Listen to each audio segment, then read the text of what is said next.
goes first to the stream.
Good morning.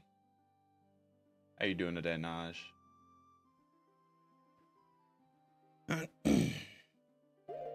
Alright, let's see here. Where were we at last? We were waiting a few days so that way we could redeem the thing with Bigger on.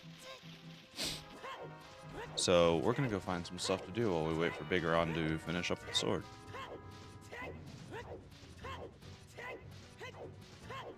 Sup? Nothing much. Oh, well, I jumped into the void.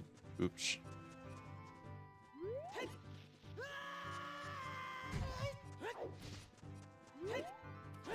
But yeah, no. Just gonna continue the 100% run.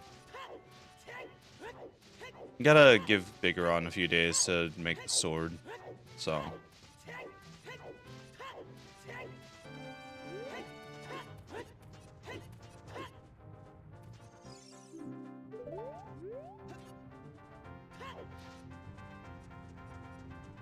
Alright, let's see. So what is on our list that we've yet to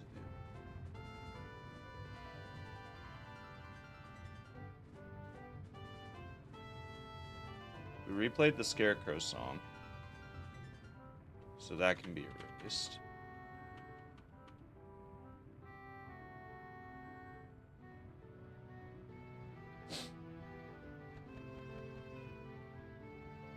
Done those. We've got the Serenade of Water, right? Yeah. So we've got that. We've got the Zora Tunic, we have the Iron Boots. Let's see, we have all the stuff from the Ice Cavern.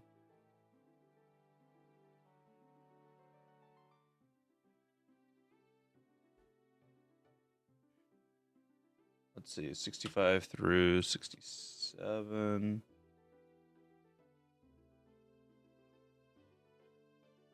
And then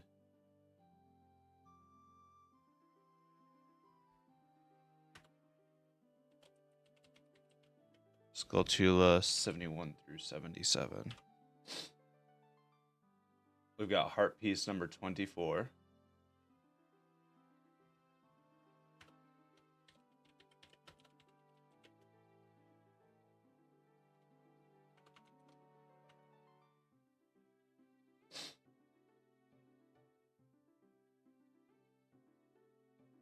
Got 23.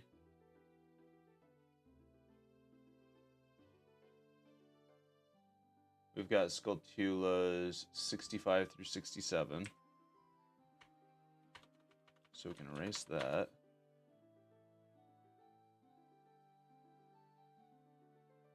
I guess while we wait on the sword, we could go collect the big pose. You got the new F123? Just came out yesterday. Ooh. Ooh, tell me about it. Tell me about it.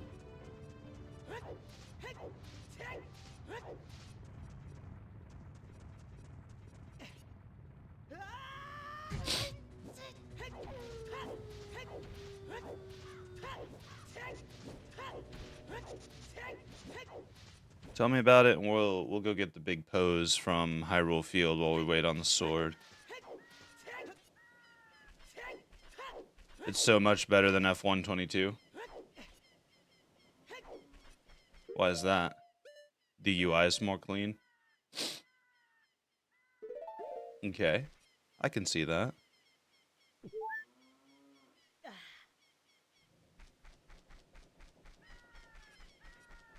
Handling on controller is now playable. Ooh. Ooh, I bet that's exciting. In F122, you don't have a steering wheel, you're fucked. Yeah, that's the downside to some of those racing games, is they seem to prefer... they prefer to want you to do, like, whole-ass setups. You know what, Epona, that works.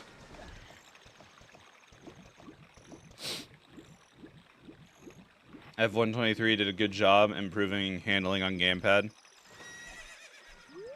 That's always a good thing. Turn around, Epona. Thank you.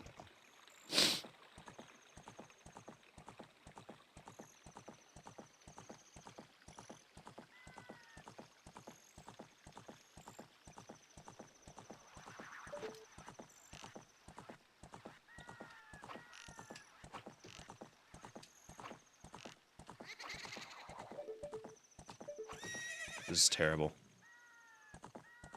Now I can actually turn off full traction control without sliding all over the place. Actually, even an F122 handling with steering wheel is absolute hot trash. Really? Is that bad?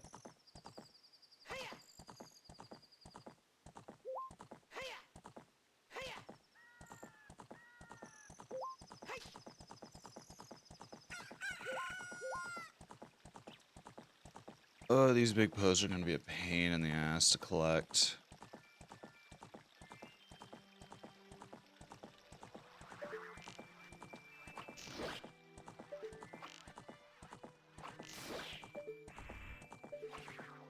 Got him.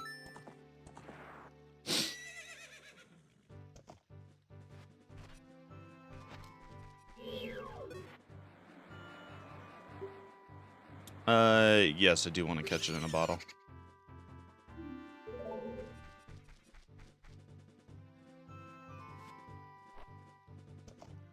All the esports pros are complaining about it for a year. Now it feels like a good car game. That's always good, man. That's always good. So you pass by a tree near the entrance to Lon Lon. So this tree.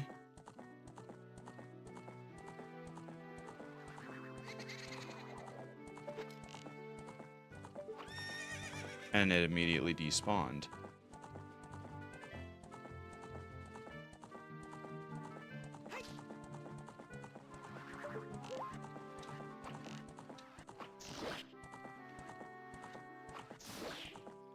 Got him.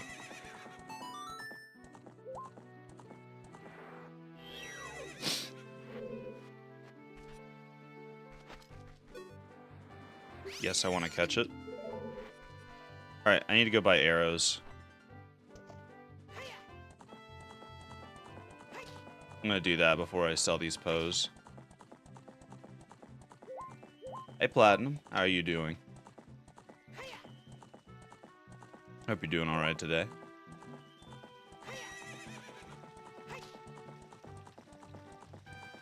Let me give you a shout out real quick.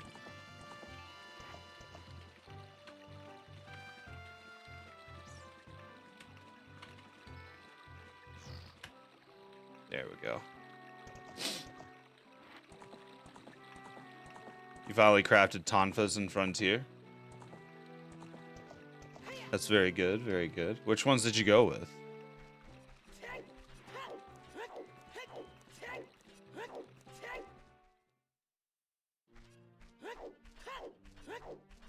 Let's roll our way over to the item shop.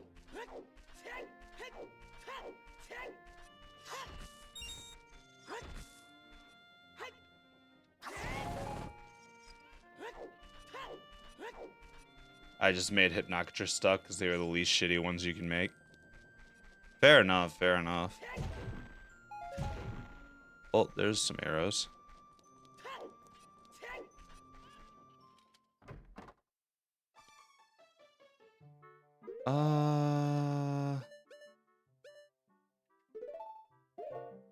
Let's dump this out real quick.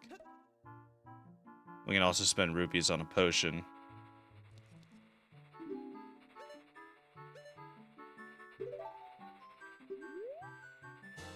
Also, this is the wrong shop.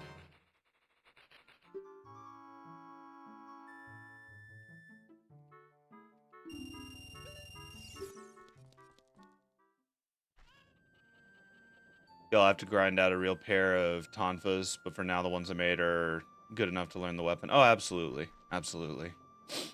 Like, whenever I say Mito, by the way, I'm talking about Z Mito. Let me figure out a setting on F1 2022 real quick. Can't be stuttering over and over again. 2023. Frontier is life. Frontier is life.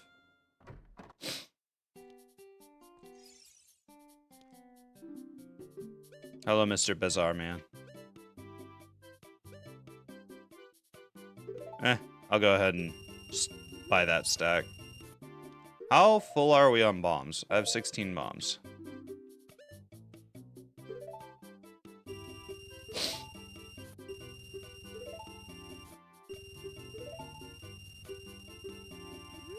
Am I full on bombs yet? I'm not.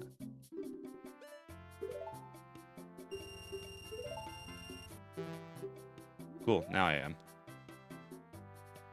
Let me drink this pot. Alright, cool.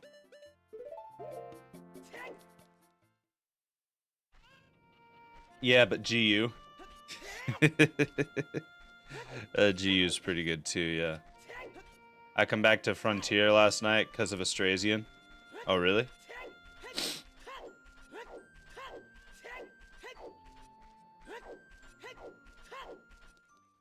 I was gonna play Frontier last night with Crimson, but she ended up, like, passing out whenever she got home, so we never got to go grinding out equipment. We're going to at some point, but I imagine she was just really tired from work.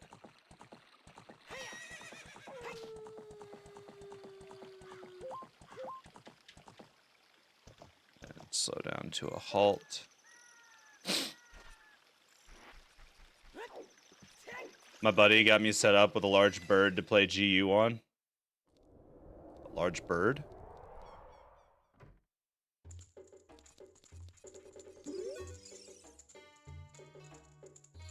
Oh.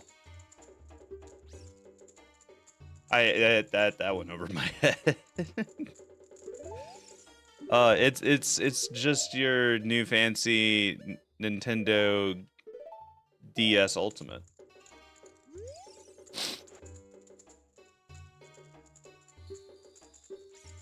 Yes, it is a big Poe.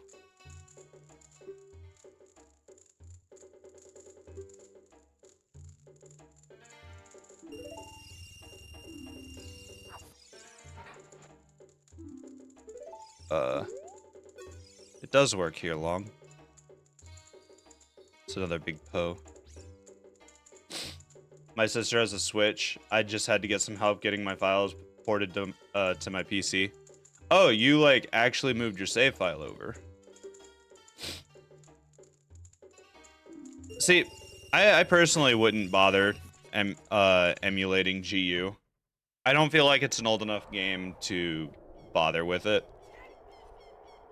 Plus, the textures are already go up to 720p resolution, which is high definition by all technicalities. No, that's just my story in case anyone asks. Okay.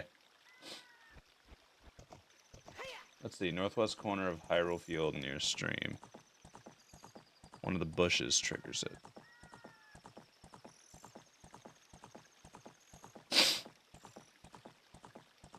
I see the stream on the map.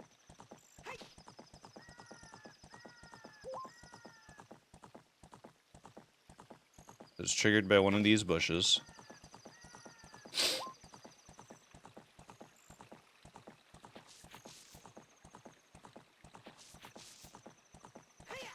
It's not those two.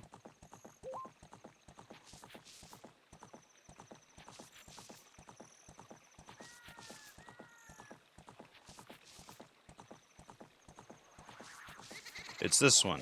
And then it despawned because it went into a wall. 10 out of 10.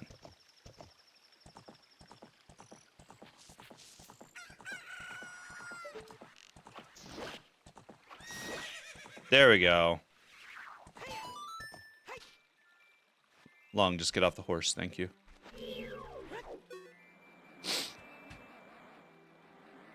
That was very interesting, Long. You defeated Poe, the ghost. Do you want to catch it in a bottle? Yes. So I'm still not sure what the actual differences between the different Tonfa styles are. I've just been rocking Extreme because it's got all the abilities. Let's see. You've got Earth Style, which I don't remember the things about that because no one uses Earth Style Tonfas.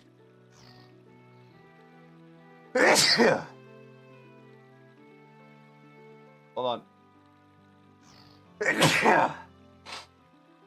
on. Sorry. Allergies are like super kicking up today.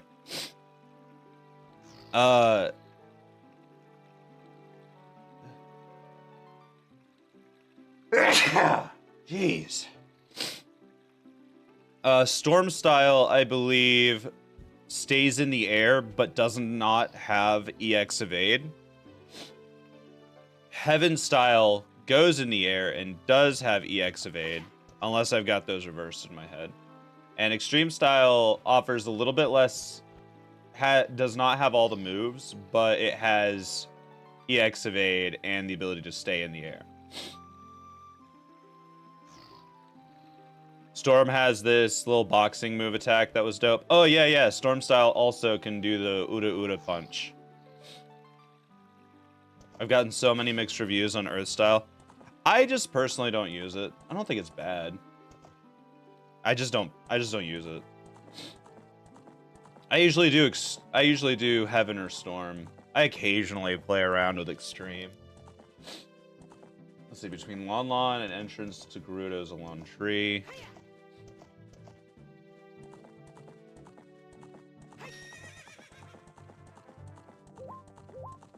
I'm a BRB, my game is lagging hard, go for it.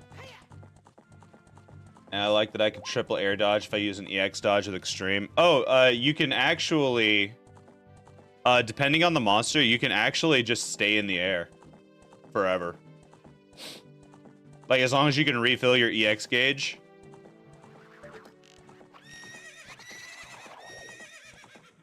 Let's see, who's a good example?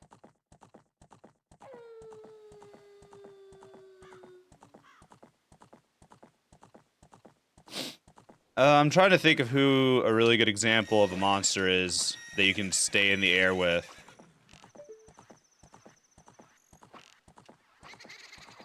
Damn it. Yeah, I've been able to fly around on some mons a bit with the Tonfas. I just gotta figure out how to do it better. White Fatalis. Specifically, like, Road Fatalis. That's the one I was thinking of.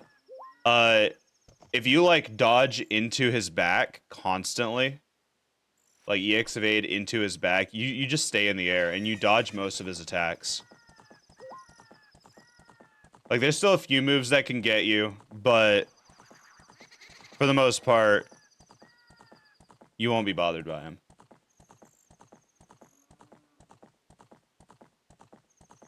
Where's the Poe?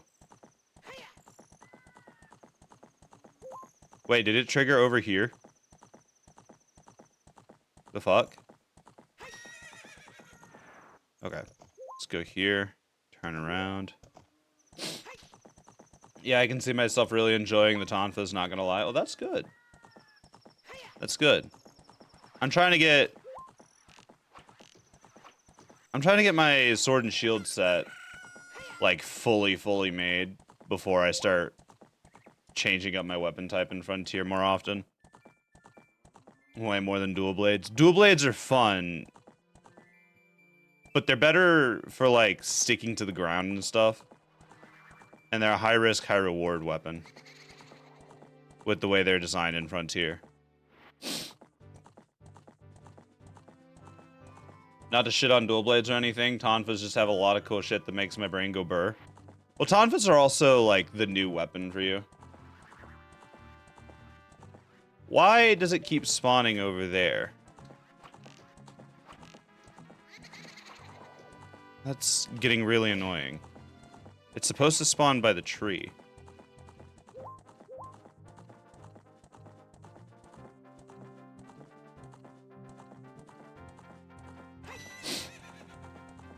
Automod got that. There you go.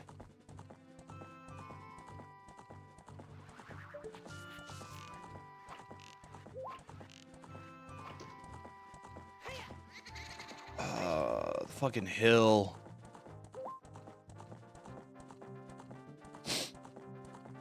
Automod won't let me call myself names. Yeah. Chill, buddy. 10 out of 10.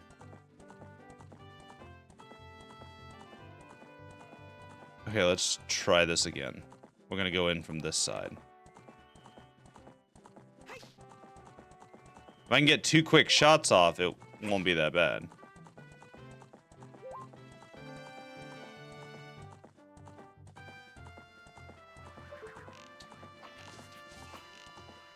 But of course he decides to go at a really bad angle. I can't help it, I love everything anime, and fighting in the air is about as anime as it gets. I mean, yeah, you're right. You're right.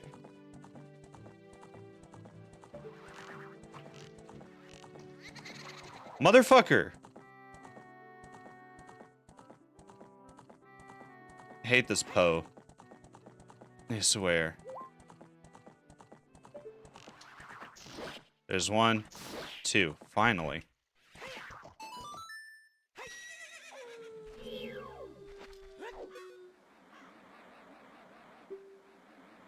Yes, I want to catch it in a bottle. How many arrows do I have left? I have 3 arrows. I can get 1 more Poe if I don't miss. Let's see. Near the Gerudo entrance where the road forks between the road and the wall, try to get him through to go through a hole. Where the road forks? Down here?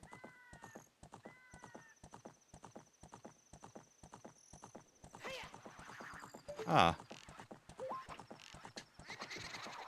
Yeah, okay.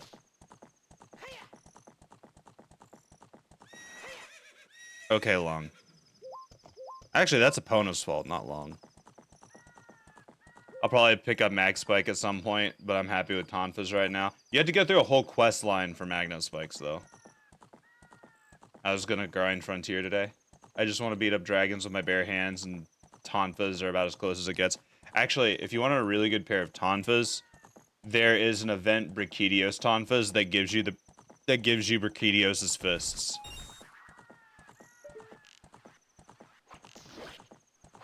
I didn't know this Poe is here, but I'll take it.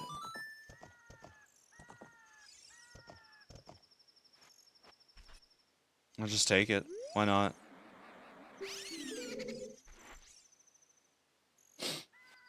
Oh shit, that sounds dope as fuck. Yep. And like, even though Blast is the worst status in Frontier, next to Sleep, the raw damage output of those Tonfas are what you really want. So the Blast doesn't even really matter on them. Like, yeah, it's extra damage, but Blast does not ignore defense in Frontier.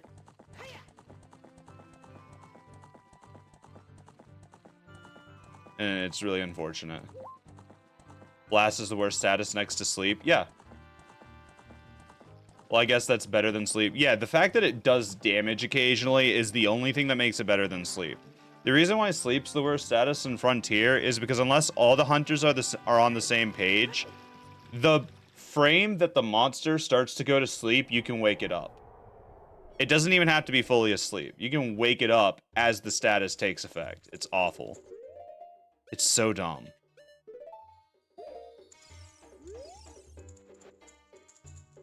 I have a big Poe for you. I'll buy it for 50 rupees and 100 points. That's Giga Oofta, yeah. That is Giga Oof. It's terrible. And like, Blast doesn't ignore defense, so it's next to useless. Because like, yeah, you get the explosion to go off, but it doesn't do a whole lot. Because it doesn't get sharpness mods, it doesn't have a motion value. It's a fixed damage attack. I'm glad I made these Tonfas because they had purple sharpness and not for the sleep. Yeah. I mean, like, purple sharpness is going to be common in G rank. I love Sleep and Rise. Monster stuck and going to sleep animation. Me slapping it with 2K true charge slash. And motherfucker still goes to sleep. Unless you break apart and flinch it.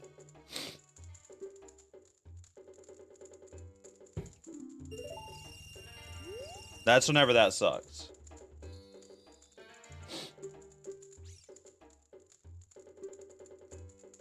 I'll buy it for 50 rupees. I will take it. Out of all the tonfas I can make, I can only make one pair that had purple. Oof. Very oof.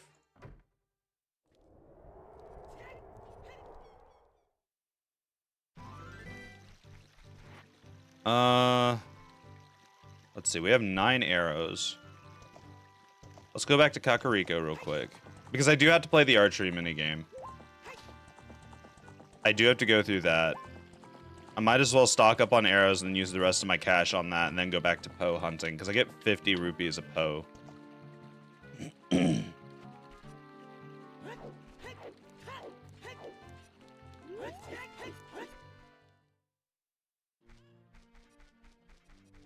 Alright. Let me just hop to victory. Actually, if I can get arrows out of a box or something, I'll be fine. I won't need to buy them. I still need to do the archery minigame, but... Or wait, no. Winning the archery minigame would give me the big quiver, which would just refill my arrows anyway. So there's no point in even spending money on arrows. Alright. First attempt is going to be... Alright, so 2 reds. A green.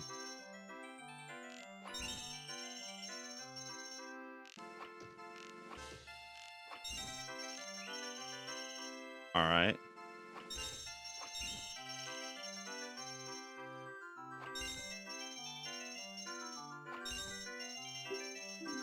Alright, that wasn't too bad. I wasn't expecting the 2 reds at the start. No sky blue. Plat, you're over GR 200, right? Who knows? Oh, wait, it's randomized. This sucks.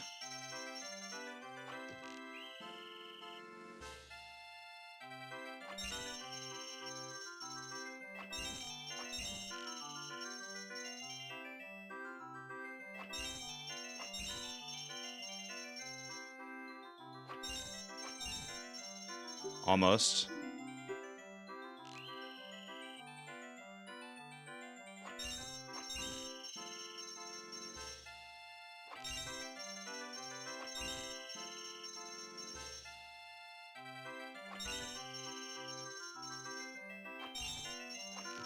No! Damn it.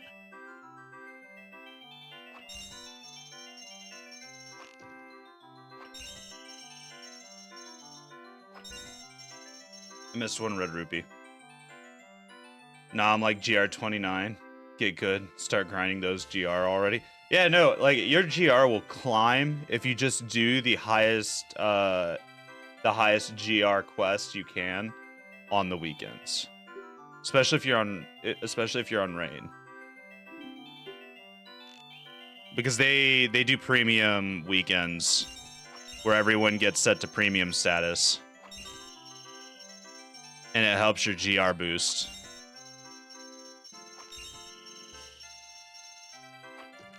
And then, like, also do the hardcore variants of monsters.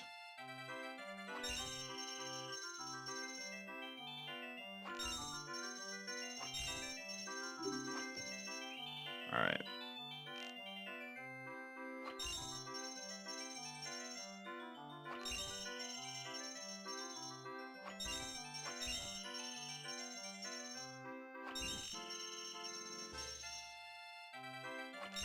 That one there, that one there.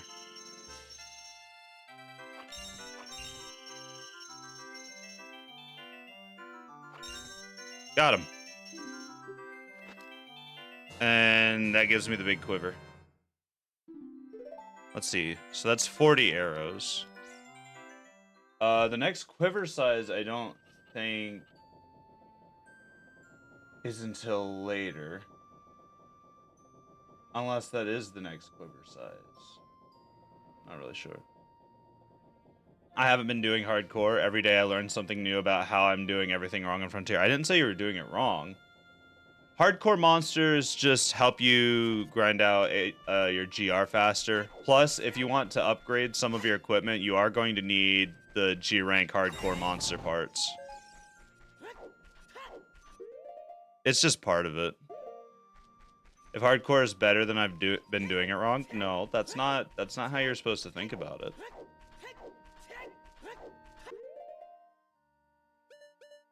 That is not at all how you're supposed to be thinking about it. Hardcore is just a bonus, right? Yeah. Because, like, there's some monsters that I just personally don't recommend doing hardcore against unless you need their materials. Just because they ramp up the difficulty so much. But, like, otherwise, hardcore monsters, in my opinion, should be the default. I'm gonna do a hardcore everything in the name of getting good. I mean, if you want to. I'm not gonna stop you. Alright, let's see. Let's go back to these pose. I did not mean to hit the mic. I'm sorry.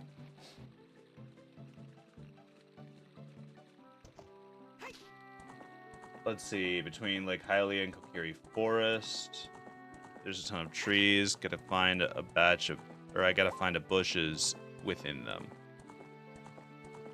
And ride through that. These? No. I didn't earn my G rank, so I gotta do something to make myself feel less of a scrub. I mean, it's up to you, man.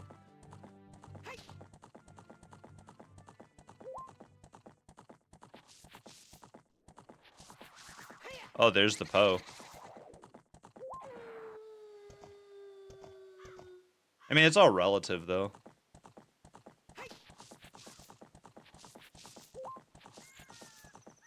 Was that not the correct bushes?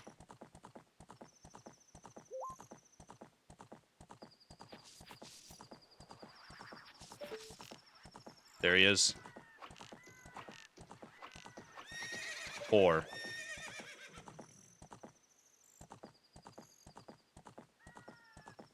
I very much dislike that they disappear whenever they make contact with a wall. That makes this so much more obnoxious than it has to be. Okay, that was just bad angle on my part. I feel like I could have avoided that situation right there.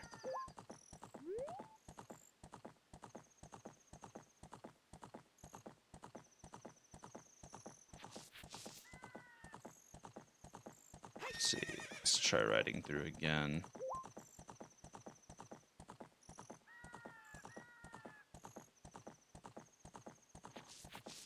Where you at, Mr. Poe?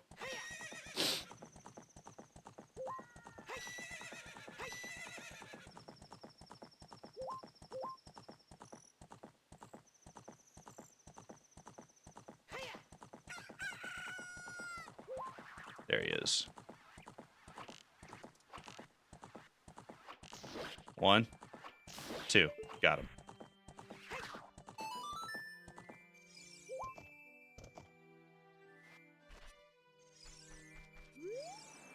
Yes, I will catch him. Alright, there's a lone boulder between Lake Hylia and Kokiri Forest. Go directly south of the boulder. Alright, I think I know what boulder it's talking about. It goes back up this way, I think. Just past this fence.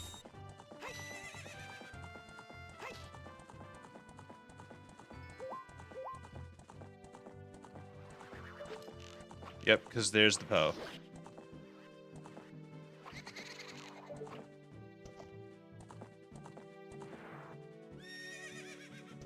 Alright, I'm gonna give it a few seconds to respawn the Poe. I cannot speak. Alright.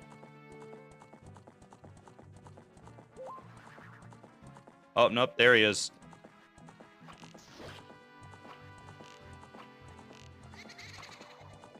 Damn.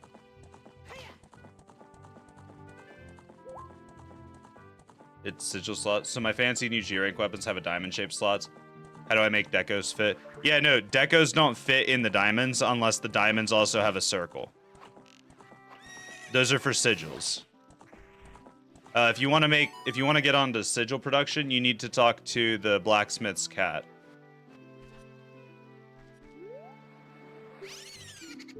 That's who you go to make sigils. And they give you nice little bonuses like extra attack damage, extra affinity, stuff like that. It wouldn't hurt, but sigils require monster materials just like everything else.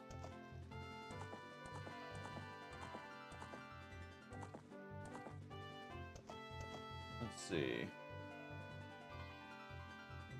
Oh wait, no, that's a silver boulder.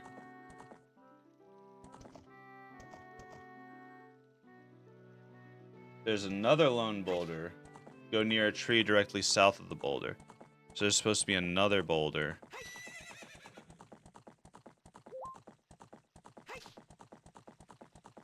So that was the wrong one.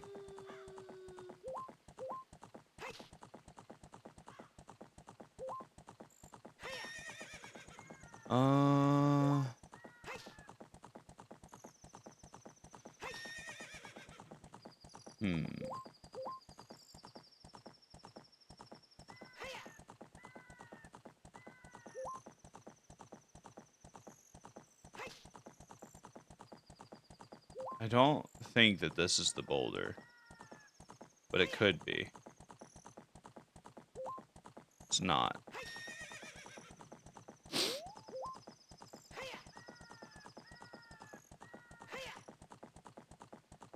It's supposed to be between Kokiri Forest and Lon Lon. Or no, Kokiri Forest and like Hylia. Maybe it's past the fence. That's fine. I need to get my G rank up before I can do anything anyways. I'm trying to progress the Hunter Navi, but I need GR 30 to fight Gurusu. Yeah.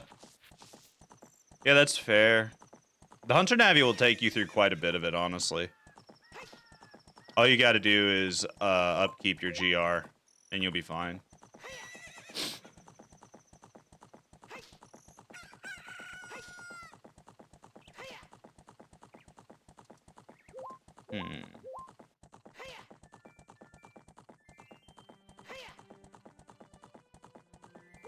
Where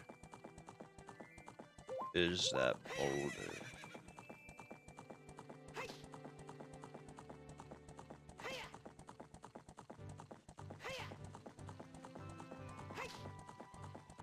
Am I full on pose anyway? No, I can grab one more.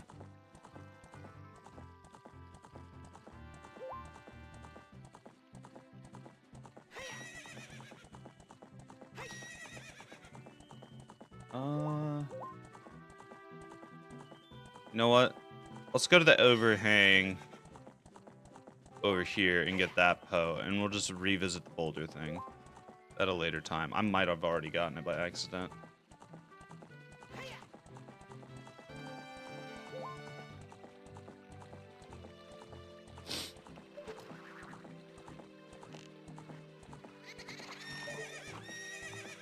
How am I supposed to get at him if he leaves so fast? That's what I want to know.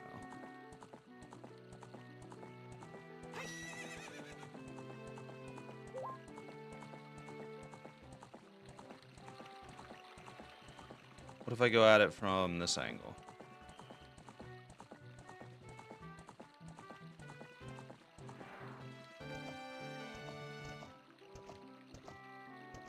Let's see. Let's mosey over here into this little corner.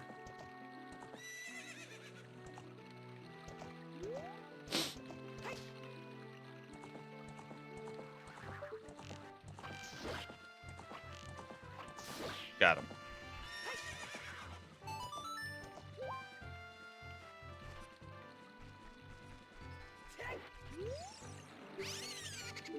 And we've got the big Poe.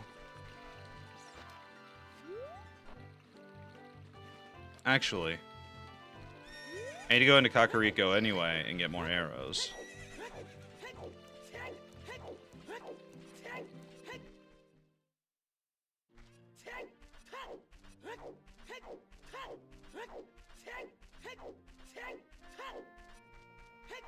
Do, do, do, do. Do, do, do, do, do.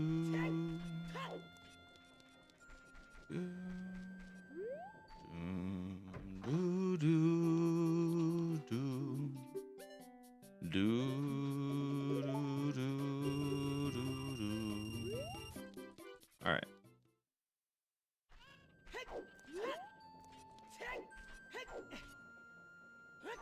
Now we can go turn in all these pose.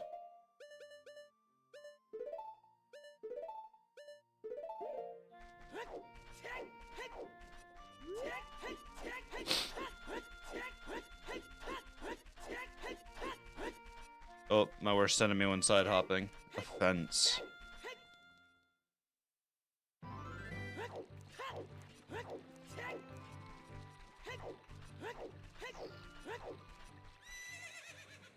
Come on, Epona.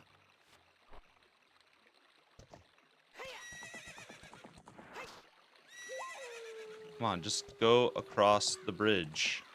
It's not that hard.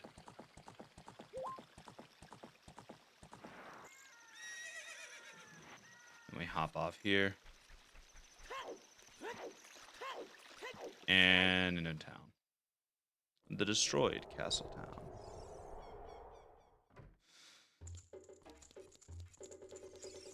Mr. Poe Man. Here you go.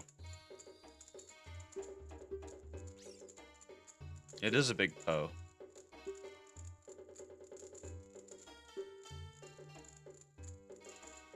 Yep. How many points do I have? 600, so I've turned... So this will put me up to, what, 8 Poes?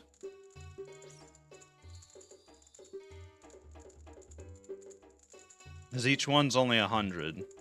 And there's only 10 of them.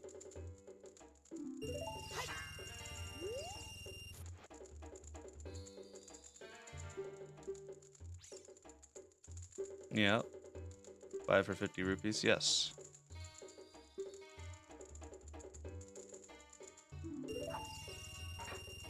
Alright, what am I at?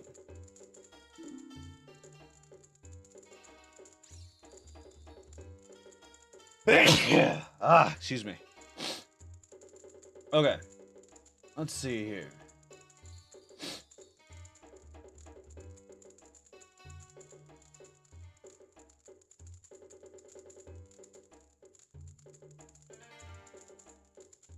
There's a V-shaped wall west of Lon Lon Ranch. I know I haven't done that one.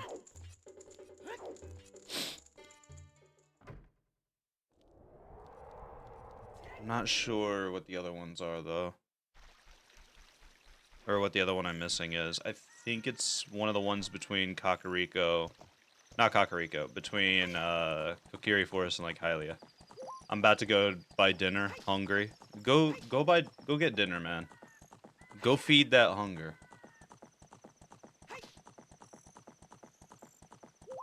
By all means. Don't let yourself starve. I don't think that's a good idea to do that. Maybe I got the boulder one. Maybe it's one of the bushes. Because I think that's a boulder that it's talking about.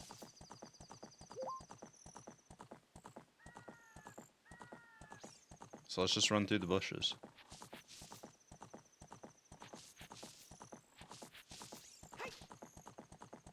It's got to be one of them. Because this is the only other boulder other than that silver one. I did the silver one.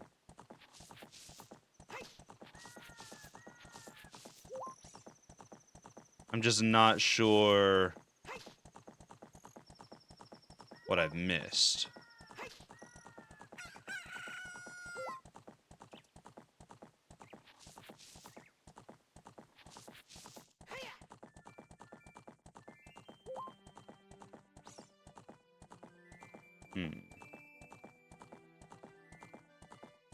If it's the boulder, I gotta go to the tree directly south of it. I don't think it's the boulder.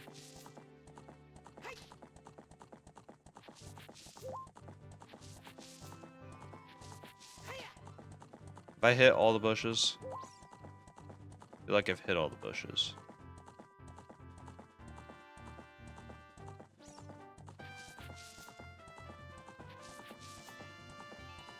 Unless it's these bushes. I don't think it's those bushes.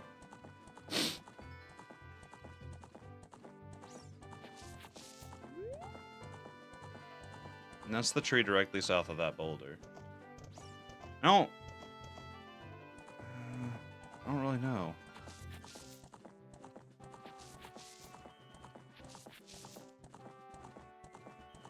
I guess I've got the Poe that was over here.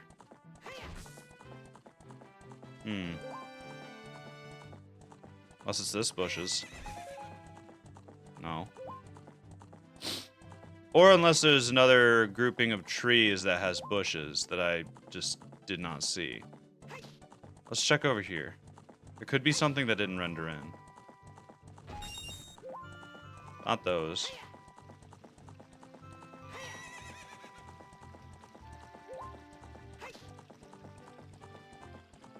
Okay, well. Let's go to the V-shaped wall west of Lon Lon.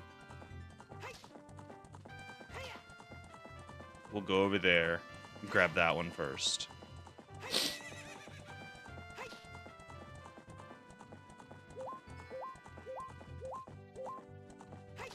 Hey, Mav. Am I a father to someone? No, I am not. It's just a joke name, that's all. How are you doing today?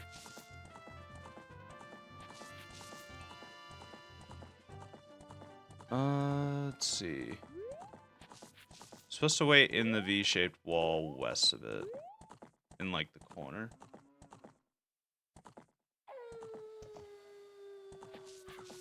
So over here.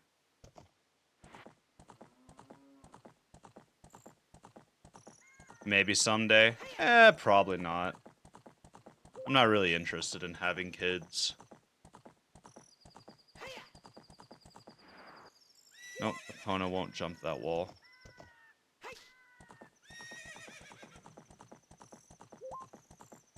Let's see. There's a V-shaped wall somewhere around here. Oh, hey.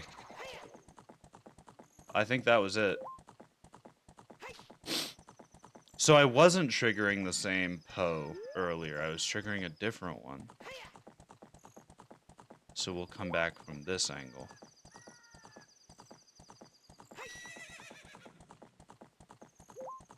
And it did not spawn, so let's go around. How's Lung doing today? Lung is doing pretty good.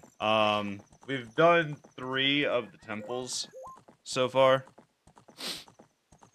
No, 2 of the temples, excuse me. We've got the Serenade of Water, and we're ready to go to the Water Temple. I'm just catching up on collectibles that I can get. Right now we're going after big Poes. While we wait on the bigger Onsword. We could probably go get the bigger Onsword, but I only need 2 more Poes. And then we can get that piece of heart. It keeps spawning in the wall. I'm just gonna sit right here. Horses sure do like carrots. They do. They do. I think they like all sorts of fruits and veggies.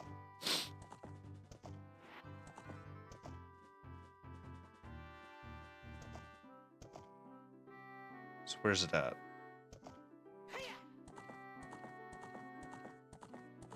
Because, like, it keeps spawning in the wall, which makes it despawn. See? I've got to try and, like, kite it through that hole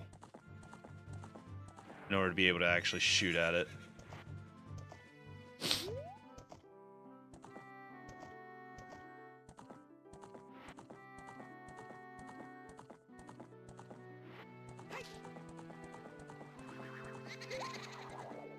Well, gee, that was fantastic.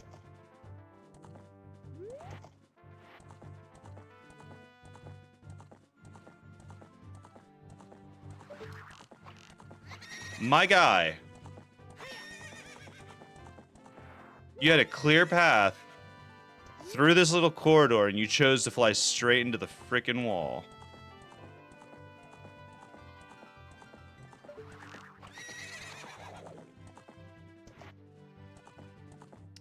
I very much so dislike this Poe.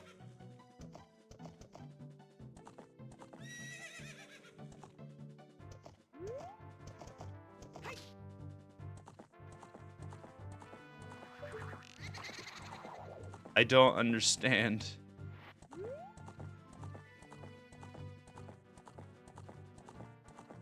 How am I meant to do this one?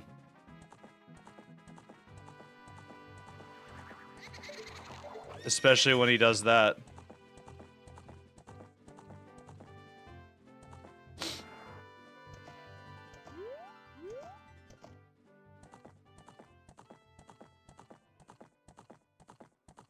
What if I can get him to, like, go this way?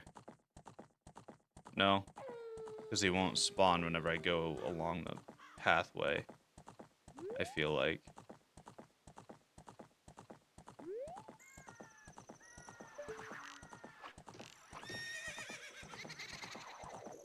Oh.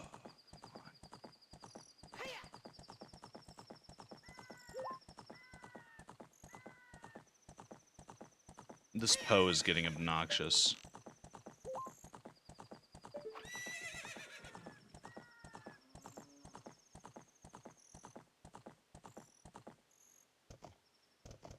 Okay.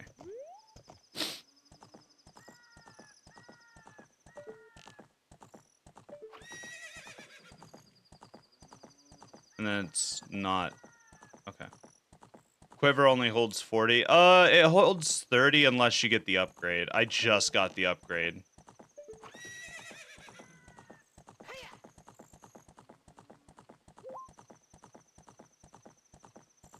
Alright, let's swing around.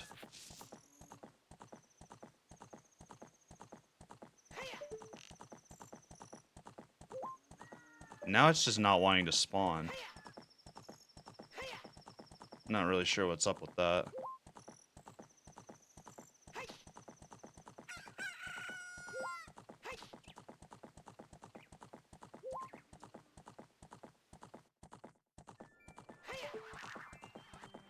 Oh. Damn it.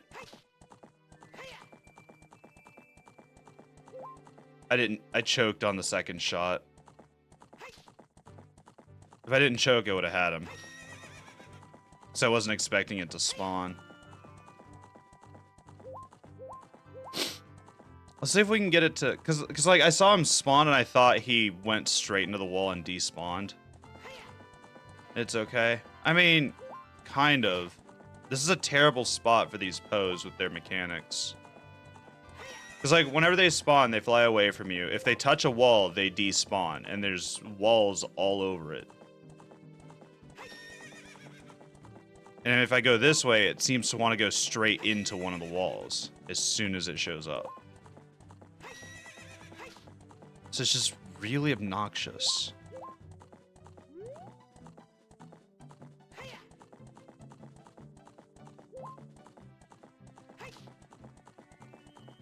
If I can get him to spawn over here and do what he just did, though, that would be pretty great.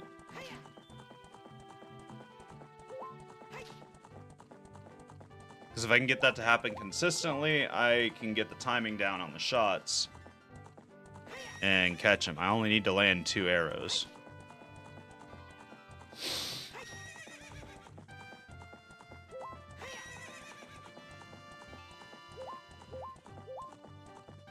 So let's try this again.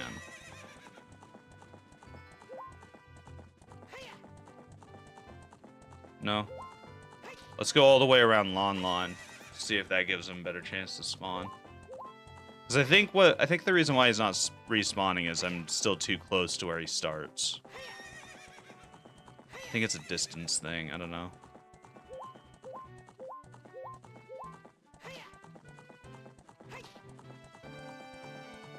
Not too sure.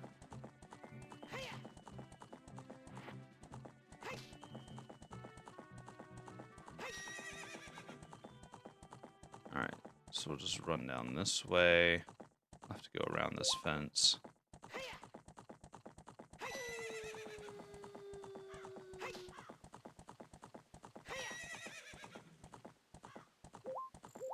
Alright.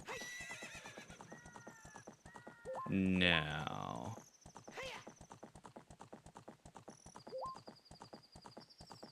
Nothing. Kind of quiet in here? I mean... usually. Naj went to go get something to eat. He was here earlier. Aw, you bastard.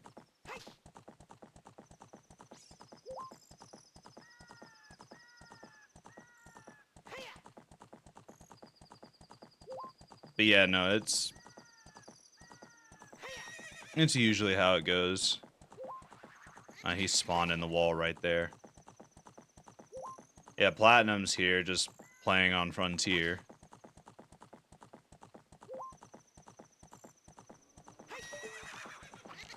And he goes straight into the wall. 10 out of 10.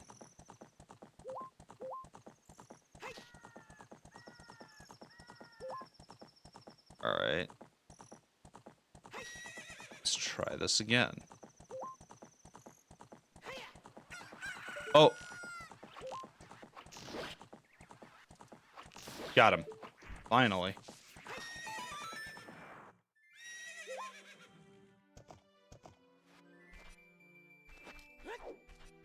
Welcome, Plat. Oh, no!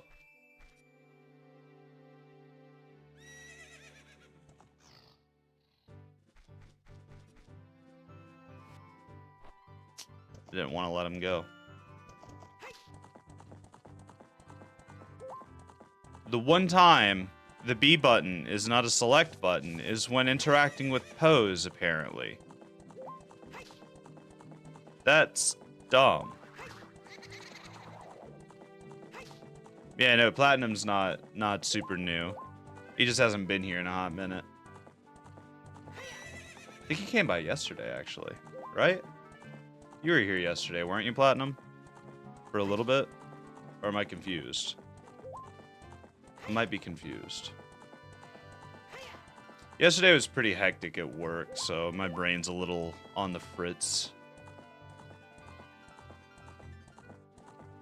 I was here recently, I know that, yeah.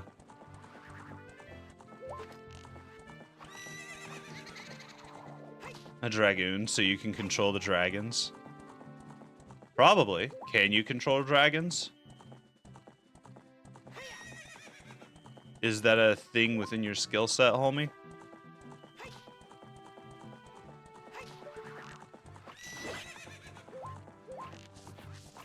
Hit the freaking... There we go.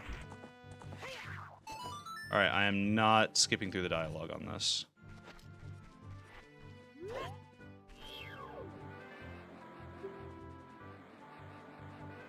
Yes, I want to catch it. I can kind of control how long they live. What's your favorite type of dragon? Are we talking about, like, generic fantasy dragons, or do we have something specific in mind, Mav? Because, Platinum plays Monster Hunter like I do, and you're technically fighting dragons a lot in that game. Mostly wyverns and some variations of such, but there are dragons in there. If Black Diablos counts, then that's my favorite.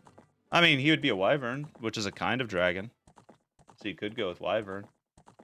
If Mab's asking for, like, generic classifications. Interesting. Black Diablos is pretty interesting. I think my favorite thing about the Diablos species is that they've got the scream they do whenever they're really mad.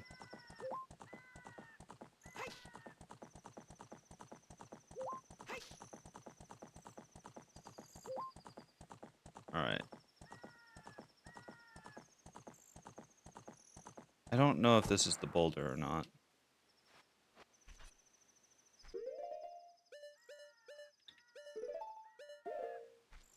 But I'm gonna hit it.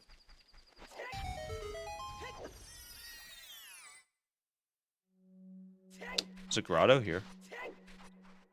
I wasn't expecting. There's a red rupee.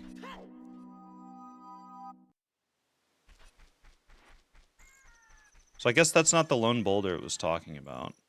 There's a silver boulder up here. But to my knowledge, there's no other lone boulders with a tree next to it.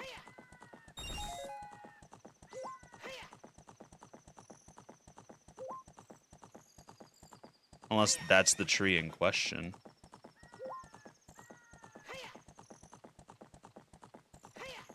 Which I doubt it is.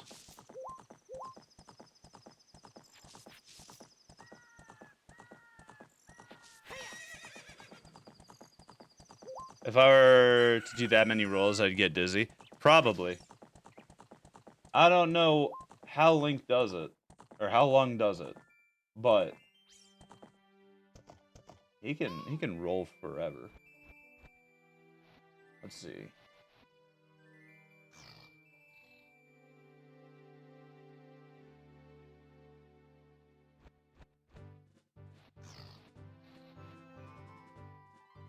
Between Lake Hylia and Kokiri Forest is a lone boulder.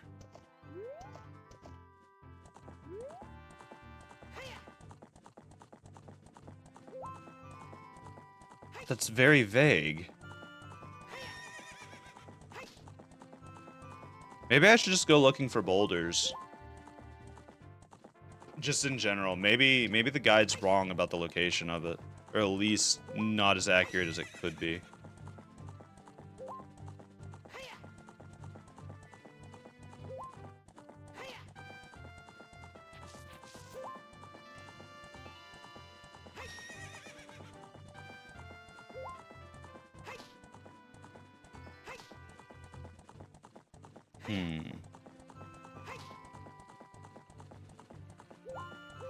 Because it's supposed to be at a tree directly south of a boulder.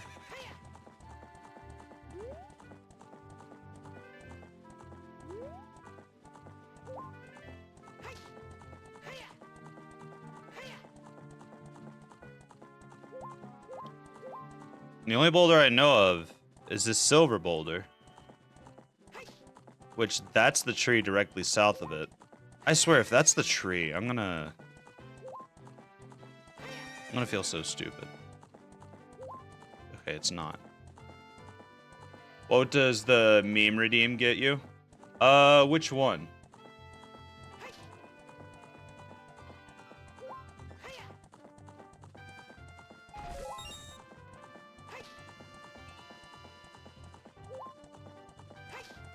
Which one are you talking about? Because I've got a couple of them that are just there to waste points. There's like the expensive one. Oh, absolutely nothing. It's just there to show that you've saved up that many points and you decided to throw them away. So if you don't want to like use your points on it, don't bother using it. It's just there to throw your points away. Because like for some reason there are people who just like to burn through their points. Yeah. And so I have a couple of wasters there. Like they activate the text to speech and it'll say something whenever those are redeemed, but they don't do anything other than that. I feel like I feel like it's in here somewhere. Like I know it's not. But that's the only place I can think of. Hold up, I'm just gonna look at a different guide.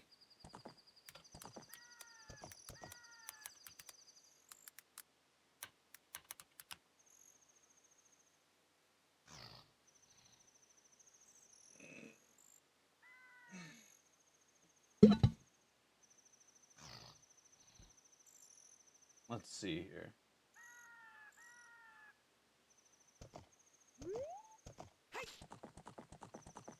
Okay, so I was in the correct general area.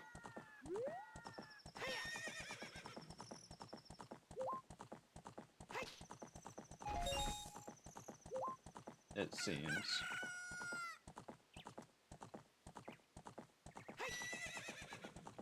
Let's see, I've been to locations 1, 2, 3, 4, 5. 6 is that tree right there. But nothing's spawning. So I think I've already got it.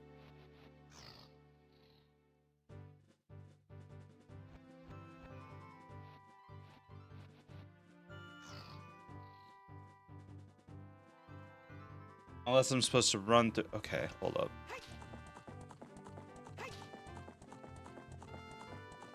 So it's this patch of bushes. I must have already gotten that Poe then.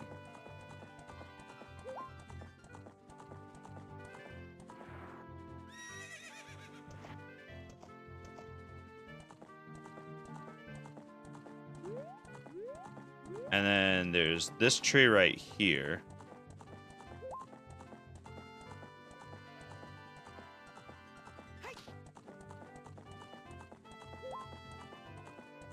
Let me get swung around here. Because the boulder was on that hole, and it's gonna be the tree directly south of that hole. So face towards Lon Lon. Okay, so nothing spawned. So I have that Poe. I'm just misremembering. I'm a ding next time you spend 4 carrots. Go for it. Go for it.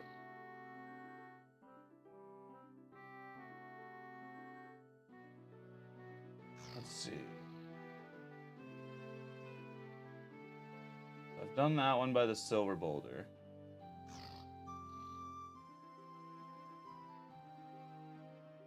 Oh, I know where it's at. There is a V-shaped wall that I did not... I thought I did the V-shaped wall. Let's see, where's it at? To the east of Lon Lon. Yeah, I see it now.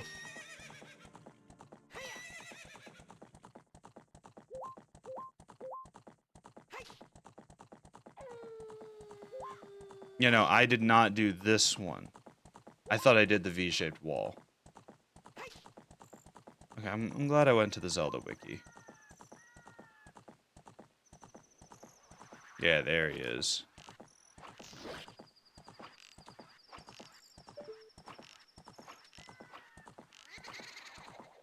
Okay, let's try that again.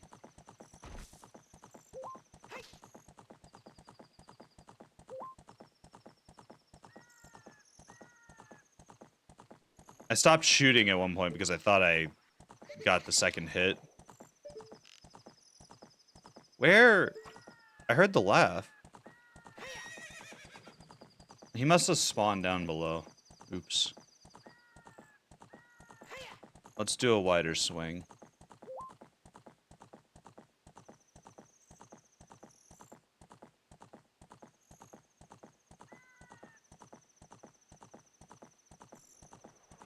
Okay.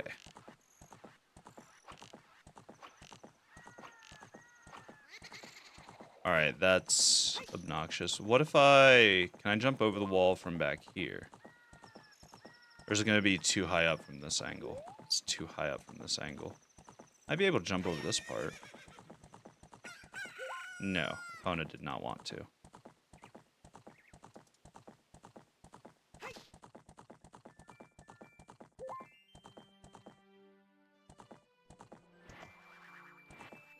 He spawned down there.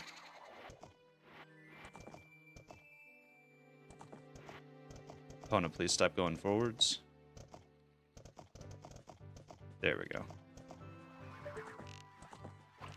1, 2. I thought I missed that shot, honestly. Alright, so that's all 10 Poes.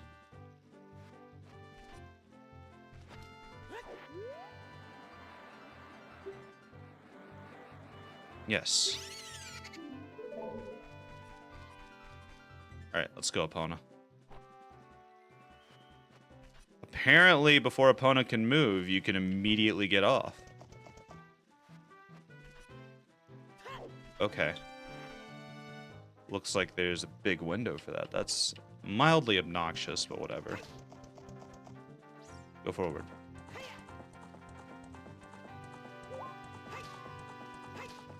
Alright, so this should be a piece of heart that we're getting.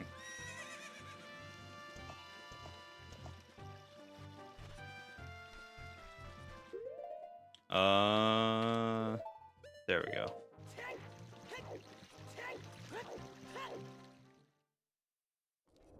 And it's going to be a waste of rupees, but I really don't have too much of a use for them at the moment. And the more important thing is going to be that piece of heart anyway.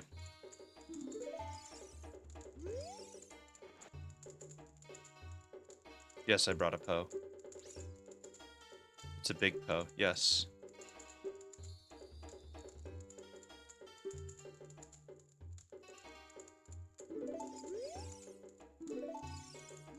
And then here's the last one.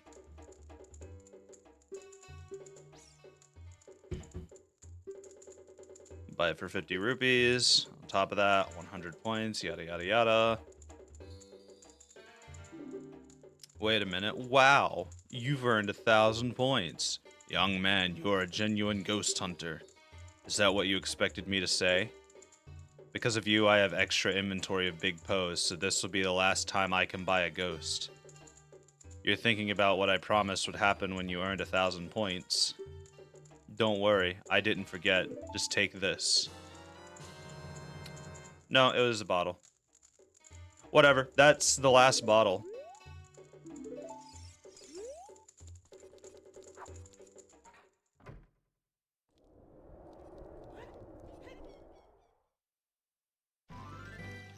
Half a full second, hard to tell.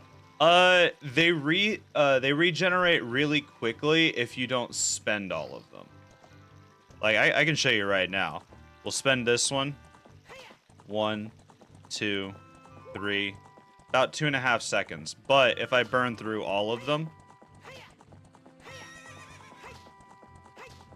1, 2, 3, 4, 5, 6, 7.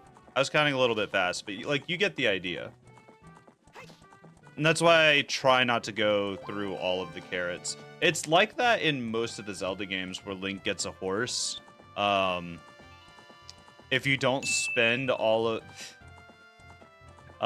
you did say you would... Yeah, that checks out.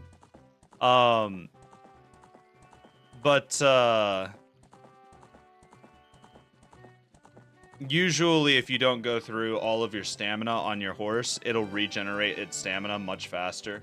I know I think in Twilight Princess, there's a way to force Epona to quickly regain all of her stamina. I think. Don't quote me on that. What else can we do? Because it's been a few days. I could probably go back and get the sword right now. Let's see.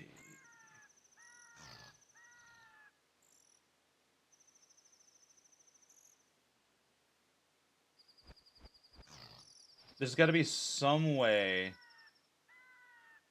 to get the Skulltula in the crate in the tank in the Lakeside Lab. Horses are great, but oats are awesome. Are you talking about goats or like oats? I'm assuming goats. Oh, no. Oats are expensive. I thought that said awesome. I completely misread that sentence. I'm sorry. I don't know how expensive it is to take care of a horse, honestly. Like, I think horses are cool, but I don't think I could take care of one. Horses, yeah. Yeah, no, I misread what you typed. That was my bad. But as far as horses go, like, they're really cool. I don't think I could ever take care of one. I really don't.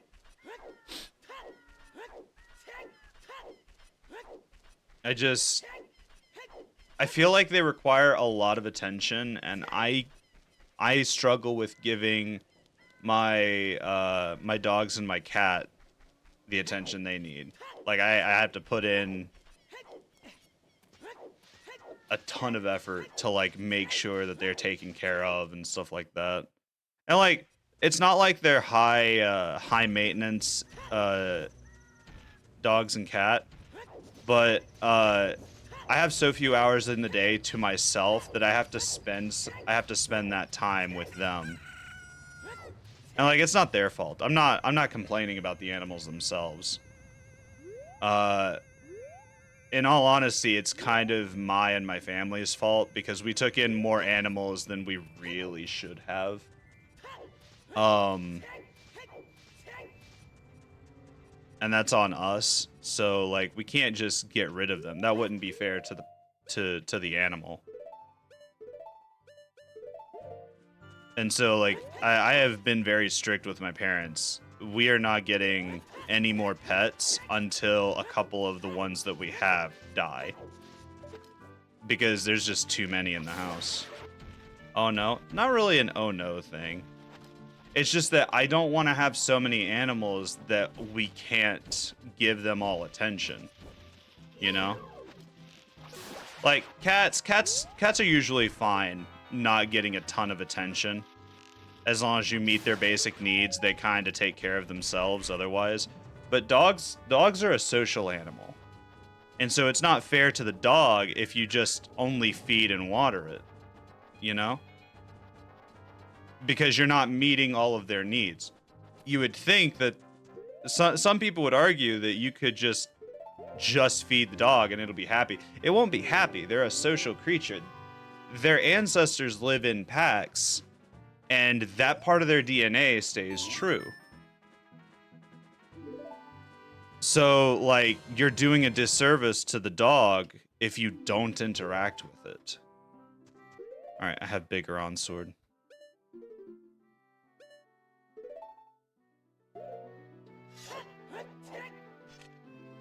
I can't block.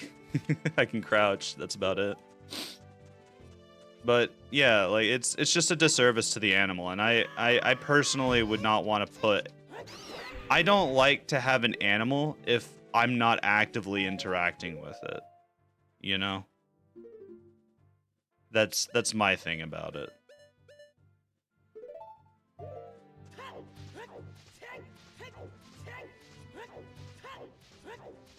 Like fish are a great example of like pets for people who want a pet but don't have time to be social with them.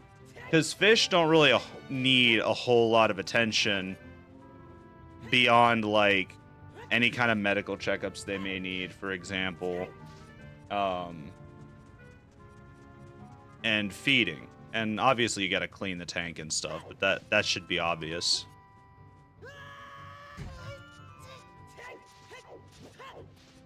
All right. So we're gonna go over to the lakeside lab. Actually, I can just warp over there with the Serenade of Water. Just gotta go relearn how to do it. A down, right, right, left.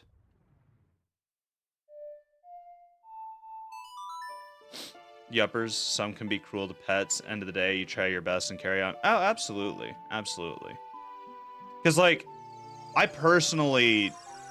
If I personally see that someone is trying to take care of an animal, then I'm not going to say anything, because they're doing what they can. But it's different if they're just obviously not. And it's unfortunate that most societies don't have a way for you to, like, help an animal out if it doesn't already belong to you, or if it's not a stray. Can I pull this back? I can. What is in here?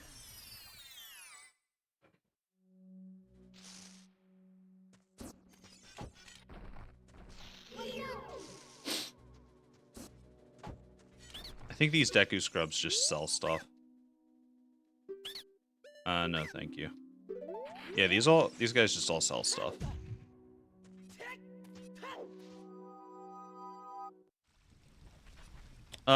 Is this just the hint about the arrow of light? Oh no, I can't even read it. Okay. So there should be a way to get into the Lakeside Lab and drain that water.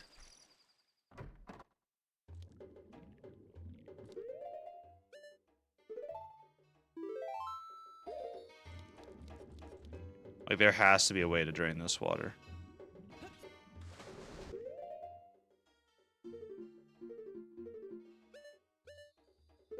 Tunic, boots, and sink.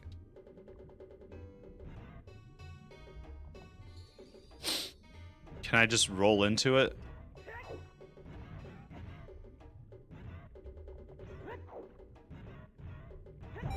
Oh, I can. Ow. Now, how do I kill it?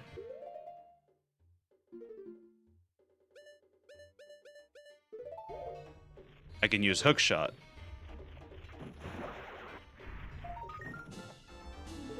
Cool. Very cool. I could have done that yesterday, but I couldn't figure out how to actually attack it. Lead boots, nice. Yep. Oh, I think they're iron, but the point is they help me sink. All right, that clears that Skulltula. Northwest corner, tree closest to Lon, plant a bomb. I think I got that heart piece. Hold up, is it on my list?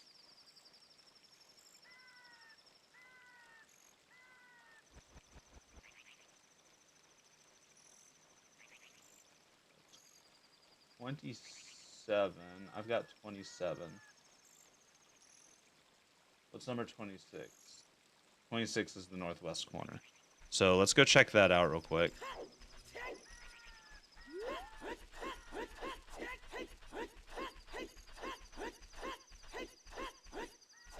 And we just haul ass in that direction. We'll go through the water temple today at some point. Maybe. I'm just trying to catch up my list.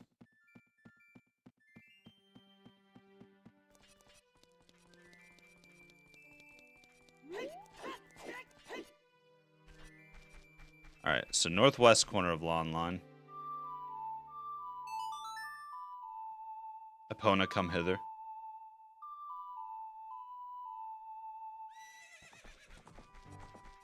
Hey, you jumped over that fence at an angle. Why can't you do that whenever I'm riding you? Huh? Don't think I didn't see it.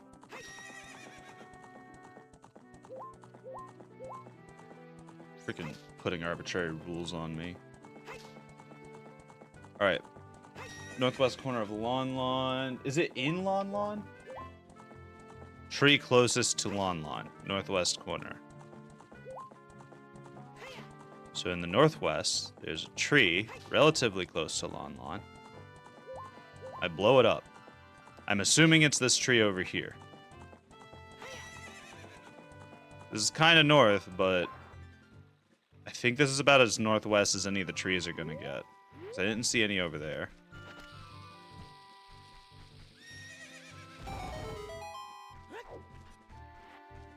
There's a hole. Tech-tyke. Iron boots.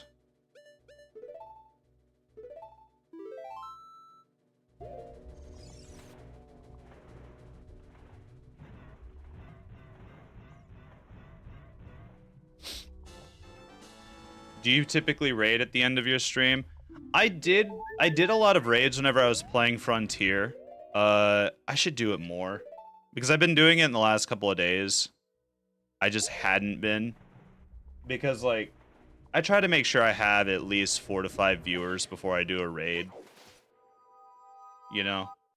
That way it boosts someone else's view counts by a non-insignificant amount. But if you have any suggestions on someone to raid, like, I'll take it. If I'm not already dead set wanting to raid a specific streamer, I'll take suggestions. I don't mind. Alright, so that's 26 taken care of. Number 25 is at the bottom of Zora's Fountain. It's a great way to pass the torch. Oh, absolutely. Absolutely. And it helps other streamers, too. So, like, I really don't mind at all.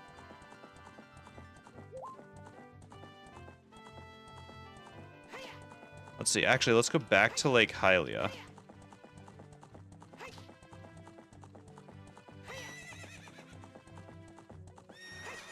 Yeah, okay. Opponent's just going to stop. I'm just going to get off the horse and teleport.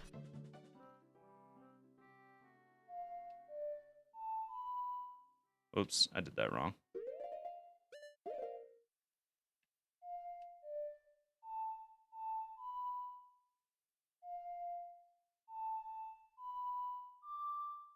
Hold up.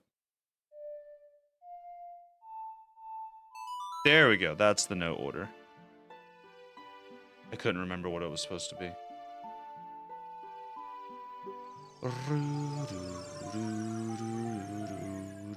I really don't want to, like, run through Zora's River, so I'm just going to go to Lake Hylia and go this way.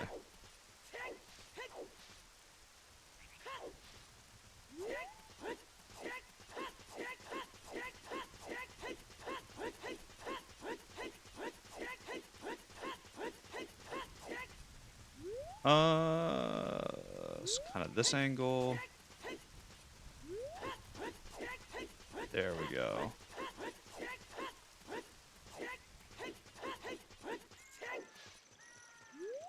All right. No suggestion currently, though me loves some D&D.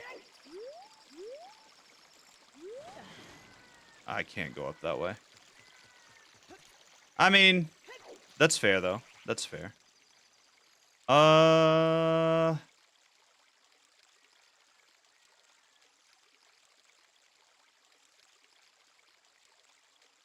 can't think of any songs that would get me relatively close.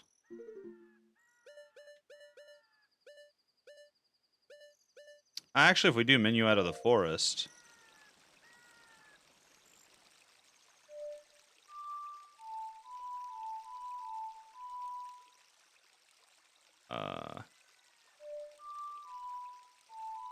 there we go. I had the last 4 notes mixed up.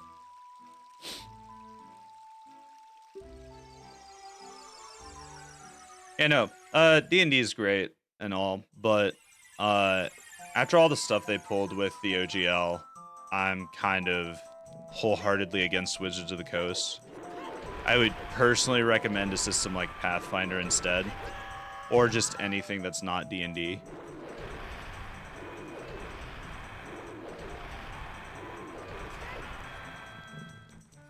Oh, hello.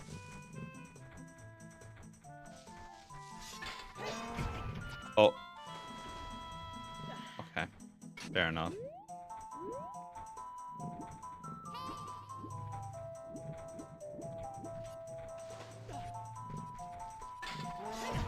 Okay. I didn't want to get out of the water. My guy. Super hostile. Okay. I don't know what I did to make him see me. I'm just gonna have to wait. Vastly different if you play a homebrew. Never played Pathfinder. Yeah, no. I get that it's vastly different if you do a homebrew. That's any system, though. Pathfinder is like D&D, but it actually makes sense. Because if you're talking about, like, 5th edition D&D, 5th edition D&D is basically beer and pretzels D&D. It's the D&D you play with a group of friends if you just don't really care too much about the rules. But if you want something solid and you want to be able to, like, think and all that, you usually go with Pathfinder because you don't need to modify Pathfinder just to have fun with it. You can, but you don't have to. Know what I mean? But it's a D20 system just like D&D. As far as like buying the books and stuff, I would personally recommend just waiting until next year because they're doing a remaster of 2nd edition Pathfinder. And some of the stuff in the core rulebook is going to be completely outdated whenever the new books come out next year.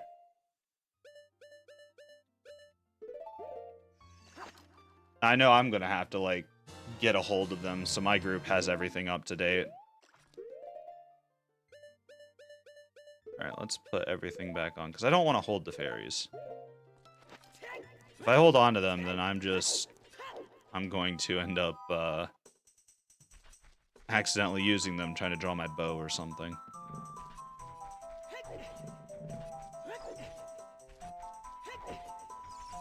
Let's see, I think... Hold up. Is this a scarecrow spot? In D&D, I sometimes fudge the numbers because math infers with the story. I know of people who do that. I personally don't. I'll never fudge numbers as a GM, but that's mainly because while I can accept changing stuff for the sake of the story, I don't agree with doing that whenever dice are involved. Because if you're going to roll the dice, you are rolling them for a reason. If you want something to go a specific way, you don't roll the dice. There's no reason to fudge the numbers, in my opinion. Now, that being said, it does suck whenever a player character just gets insta-killed due to an unlucky roll, but that's just how it goes. The dice are meant as an abstraction for the combat. And I usually get a lot of hate for that, so, like, I understand if that would make you mad. But it's just a philosophy I've gained as a GM. I don't go out of my way to ruin my player character's day anyway. Like, sometimes I will give them really, really tough encounters, but that's kind of what you're supposed to do. Every once in a while, you're supposed to give them, like, a really tough fight. Not just to challenge their ability to build their character, but it's a challenge for their character as well. Look at any kind of fantasy show. At some point, the characters are faced with a fight that they're probably not going to win. And whenever they do win, it's a huge triumphant victory. Or maybe they run away. They live to fight another day. There's a whole lot of options other than fight the monster. And I'm not saying that you should always make them not want to fight the monster. You know? It is all audience retention, really, in both. How do you mean? I don't know if I'm, like, just misreading that. I don't quite get what you mean. No, that's a Ponos song. Nope, that's not it either. Your audience, your players. Oh, yeah, okay. I see what you mean. Yeah, no, like, my players are very accepting of really difficult encounters. And it's less so due to balancing issues. They see my philosophy. They understand it. They know that whenever I am running a combat encounter or even a social encounter where dice are involved, I don't go after their characters out of malice. I am, as a GM, role-playing the bad guys, or their adversaries, I should say, because not all the bad guys are bad guys. They see that I'm just role-playing the NPCs because they are my characters. And so it's only fair, because, like, in a combat situation, let's say, for example, there's a player character who's down and they're dying. Most people would most people in a combat would just incapacitate a foe and then focus on assisting their allies rather than trying to properly put down that character. It's one of those things where, like, it's a situation where everyone's allowed to be tactical. And one of the best tactical things to do is not to immediately kill off a character who is down. It is to down that character and then try to down another character. Because if you can drop more people faster, you are changing the battle situation to where your team has the advantage of numbers. If you have a particularly cruel character, which would usually be used as like a big bad evil guy, yeah, you can have them try to put down a player character, but you can't put them in a situation where they have the numbers advantage if you do that. Because, resurrection is usually a very costly spell, or it takes a long time to cast, you know? There's a whole lot of nuance to it. And like if you as a GM have something that works with your players and your players are happy with it, frankly, you're already doing a good job. Even if you do it differently than say me, you know? Because the whole purpose of the game is just to have fun. My GM is still mad at me for convincing the party to run away from a boss encounter. Shit happened like 6 months ago. My guy, if your GM is mad that that the players ran away from a boss fight, like, yeah, I'd be a little bit miffed that an encounter I made just went to waste. But like, if the player characters felt like that was the right decision, then you got to adapt to that. How the fuck do I do Zelda's Lullaby? We got ambushed by a dragon after fighting a beholder. Bro, that sucks. Like, I built high-powered characters. That shit sucks. I don't think I would want to deal with that shit. I'd just run. That's not it. Okay, I gotta look at how to do this song. How the fuck? Okay, I was using the right notes, just wrong order. But no, like I was saying, if you're running a game and your players are happy and you're happy, then you're running it correctly. I have my own personal opinions that, like, nobody agrees with, and I'm fine with that because it works for my group. And if you're not comfortable with that, then I'm not the GM for you. I'm not going to enforce my personal dogma on tabletop games on someone else. Although I do have some very brutal philosophies. Like, one of the things we're doing right now in Pathfinder 2 is we're doing a house rule that I call lethal criticals. Beholders are in both Pathfinder and D&D. No, they are not. Beholders are not in Pathfinder. Not in any official capacity. The closest thing would be a cacodemon, but they're not related to beholders. They just kind of look like them in a very vague sense.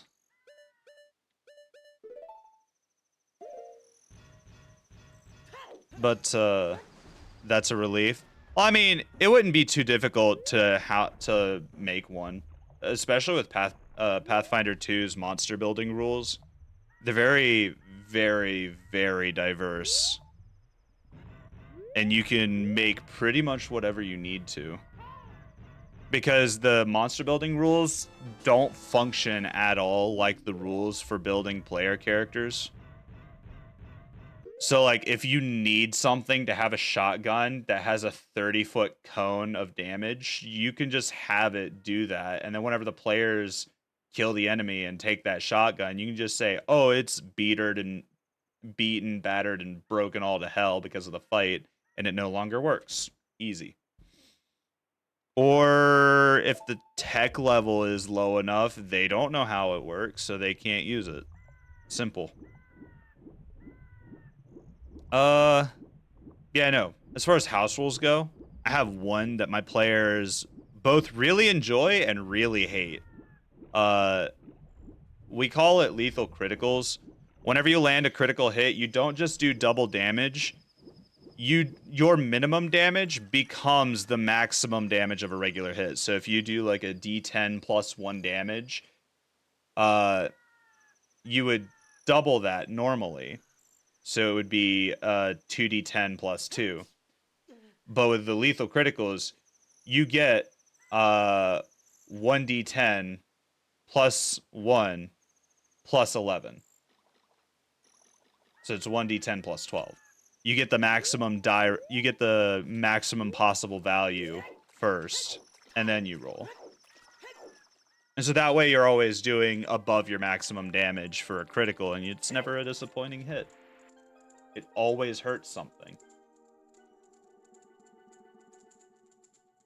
And my players really like it because whenever they're in because for them it feels really good to take like work together to lower an enemy's AC, and then just take chunks out of their health by landing crit after crit. It works really well with the way Pathfinder 2's crit system is designed. Let's see, where is Skulltula's 71? I've got that. 72 through 77 are all in the water temple, so we can ignore that. I've got the magic meter upgrade, so we can get rid of that. Skulltula's 60 and 61. Which ones are those?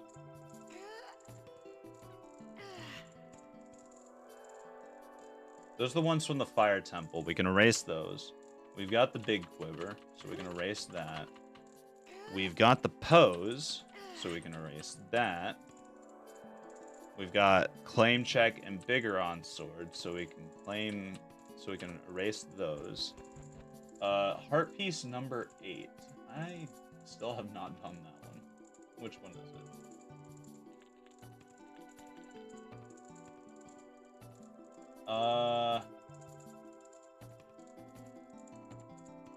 Those are still 2 8. Heart piece. Where are you?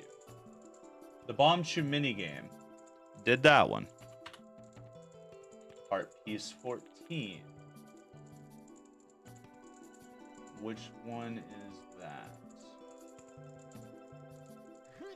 That's Dompe digging in the graveyard. What about heart piece 18?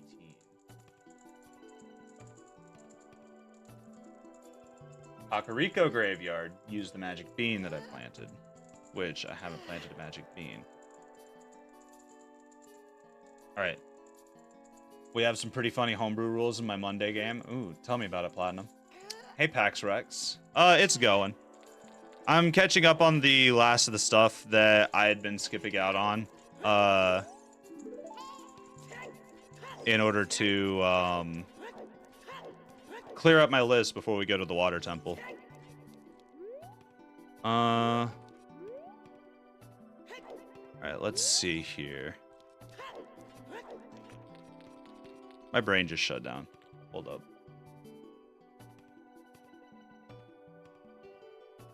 Kakariko Graveyard.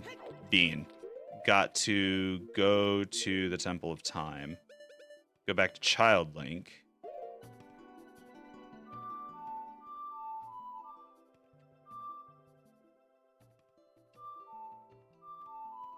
There we go. Yeah, no, I'm doing all right. How are you doing today, Pax? The game has been going on for almost 2 years now. There was a TV show. This would be like season 6 or 7, so there's a lot, but none of the more recent ones. One of the more recent ones we added is Exploding Goblins. Dude, I like fucking with goblins. Like, as a GM, goblins are one of my favorite monsters to run, especially if you know how to, like, use them to their advantages.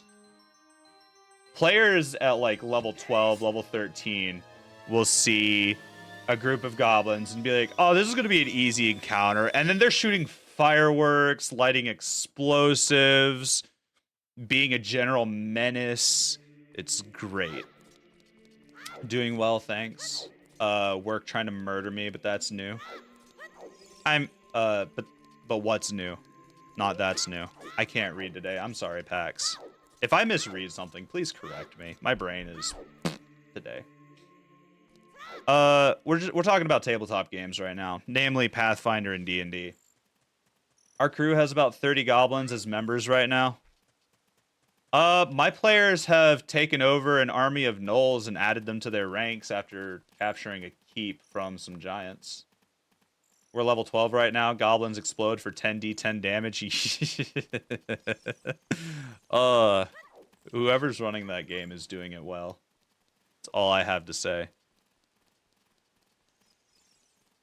Let me do this. But yeah, no.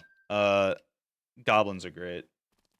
I really like using the unassuming humanoids as enemies. So like goblins, kobolds, stuff like that. And like statistically, there's not really too much of a difference between a null and a kobold, other than maybe a few points in strength in Pathfinder 2, because all the pre-made ones have similar levels. But my players, for some reason, always get nervous when they see a group of nulls versus a group of kobolds. We're only like 4 to 5 sessions into the pirate arc, but it's been so much fun. My players right now are Vikings. They have been Vikings. They are always Vikings. And let me tell you, they're taking it seriously. They haven't gone on any raids per se, but they have definitely been fighting like Vikings against all their enemies. They've been absolutely ruthless. Right now, they are chasing down a wizard who used to help their village by being the court wizard, similar to kind of like a Skyrim-inspired setup. And they really don't like him at all. He is a total traitor to them. He despises them, loathes them. Or the players despise him and loathe him. Excuse me. I can't speak. Plant bean here. The crew has a bunch of different NPCs, like Two Hands Henry, our divination wizard with no legs, eyes, or hands. He lost the hands just recently. What the fuck has happened to that wizard? Oh, that sucks. Very unfortunate for him. What did you do to him? Let's see, what time is it right now, Dompe? It's 00 right now? Okay.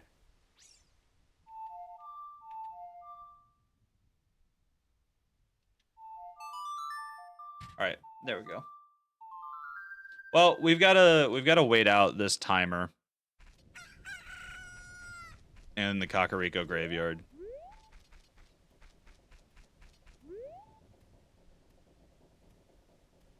Or does time not move in the graveyard?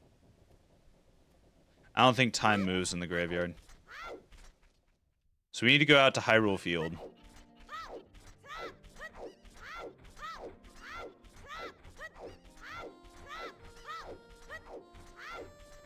Unless time does move in the graveyard and I just don't remember. Hold on.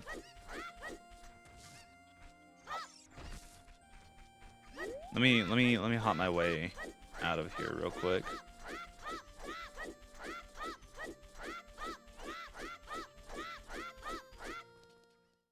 Henry's great. He beat the shit out of one of the player characters.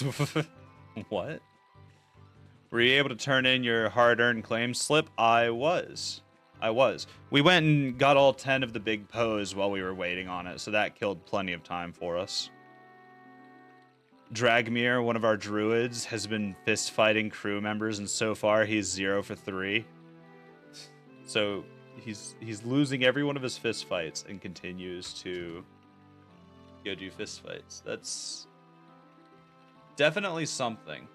What is this ping for? Oh, cool. The rain server for Frontier just updated some of their shop rotations, so I gotta look at that later. We've got Groggy Groggins, the gnome inventor that's always dual fisting ales. Calling everyone fucking idiots. Everyone's a fucking idiot. Kind of like that. Ooh. It's looking like evening time. So let's go check in on Dompe. Urbo, who's an NPC from like season 4. He's a kobold that we recruited from a dragon cult after they abandoned him. Aw. Whenever Urbo's entire personality is just murder and steal. I mean, that's pretty much how most people make kobolds. They pick 2 actions and then the kobold just does that. It's all they do. It's great.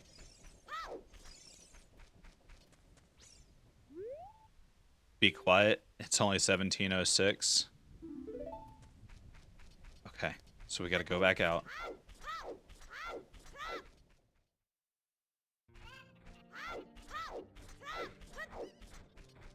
Oh, excuse me. Pardon me.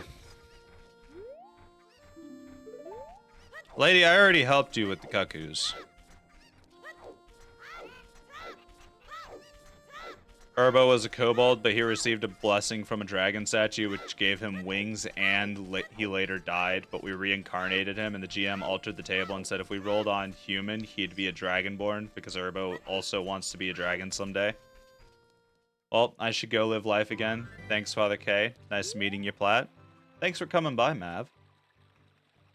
You go take it easy, alright? Go have a nice day. Yeah, no, kobolds that want to be dragons are typically some of the best NPCs you'll ever have. I hope I didn't wait too long.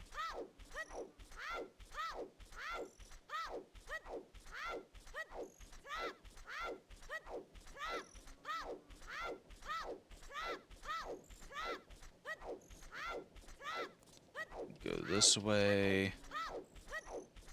We had a prison break episode because Urbo was in prison at the start of the pirate arc. Why? Dare I say why was the kobold in jail? Hey, there's Dompe. Alright, cool. Let's see. So, which piece of heart was it? Which number? 14.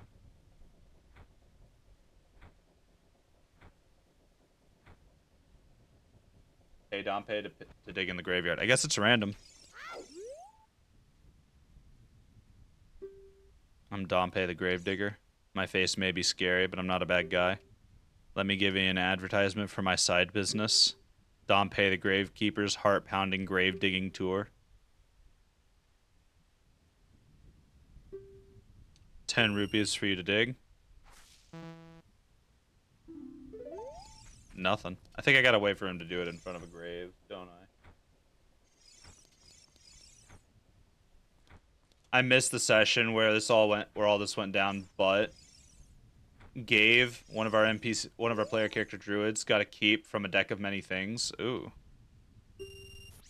Saucy.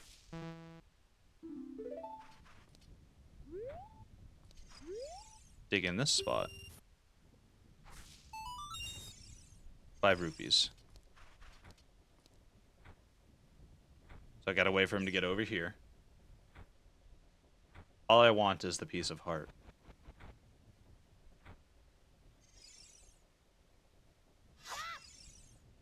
Do you want me to dig here? Yes. He is not far enough forward. Do it again.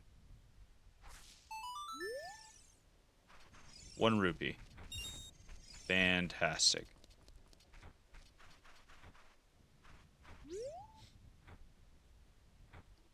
While at the keep, one of our NPC friends, who's like a local politician, comes by to tell Gave that paladins want to talk to him about stuff that's been going down on his land.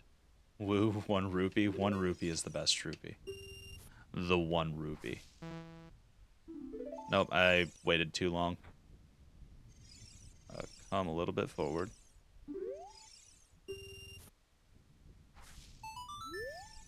There's 5 rupees. So I want to say about right here. And then Gabe immediately got hostile and decided to fight the paladin. Why? So everyone else dipped out and gave. Urbo and another NPC stayed behind to fight the paladins. They all got arrested. Yikes.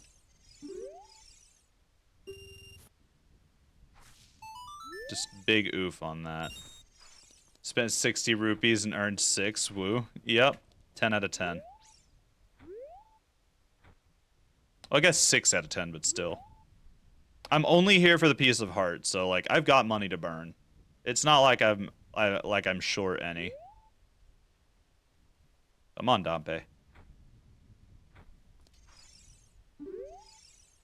Yes, dig here.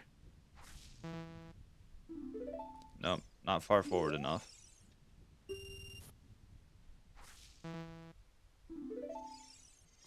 Come on, take another step. There we go.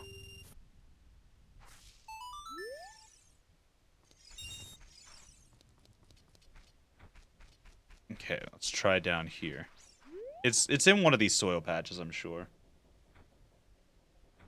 GM was like, there's no way you can win this fight, but if you want to do a d20 roll and see how well you do in the fight, you can do that. Gabe rolled a nat 20.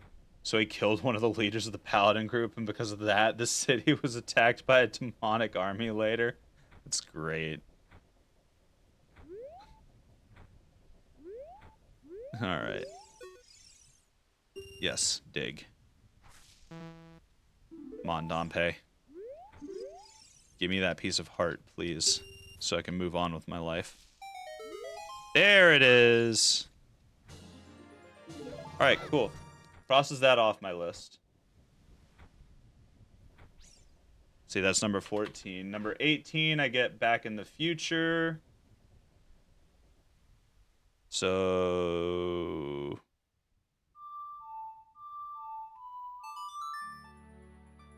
the demonic army attack happened during what was supposed to be Gabe's execution, so he was actually able to escape, and then my character contacted him through a magic item that casts Dream, told him to meet back up with the crew. 10 out of 10. That's great. That sounds like a good time. I've got a friend who's in the army. He's going through his last drill session. And then that's pretty much all he has left of the army stuffs, because he's gonna not re-sign his contract because they keep giving him shit offers. Whenever he's out, we're gonna be playing Traveler on Sundays. And so I'm looking forward to that. I actually get to be a player in a tabletop game for once. For like the first time in, I think, over a decade, I'll be a player in a tabletop game. It's got me really excited. Alright, so we gotta go back to Kakariko. The best stuff to happen when the most recent stuff. After our prison break shenanigans, we need somewhere to lay low, fix our ship, and do some other stuff. So we went to like a stoner tropical island. Uh-oh. What happened there? Who ate the bad brownies?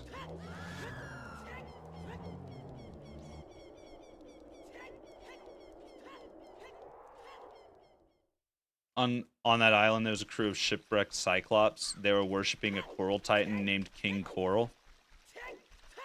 Alright. It's interesting. I didn't know that coral titans were a thing.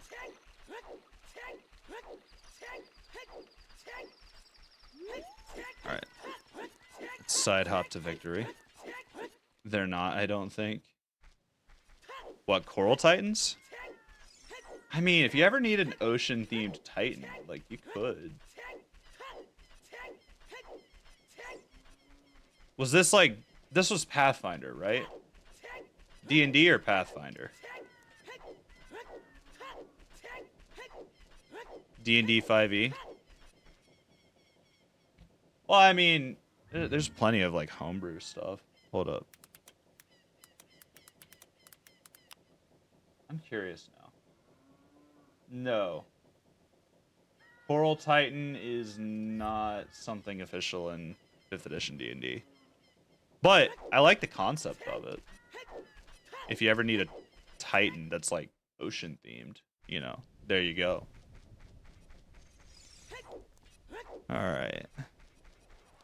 So now we just go up here. And then get this piece of heart.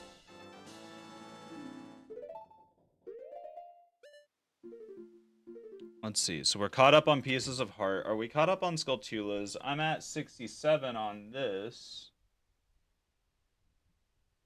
But I'm supposed to be at 71. I have no idea which ones I'm missing. At all.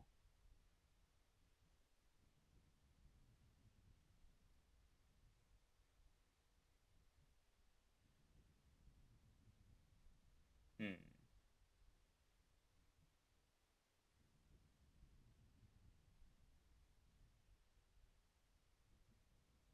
I genuinely have no idea.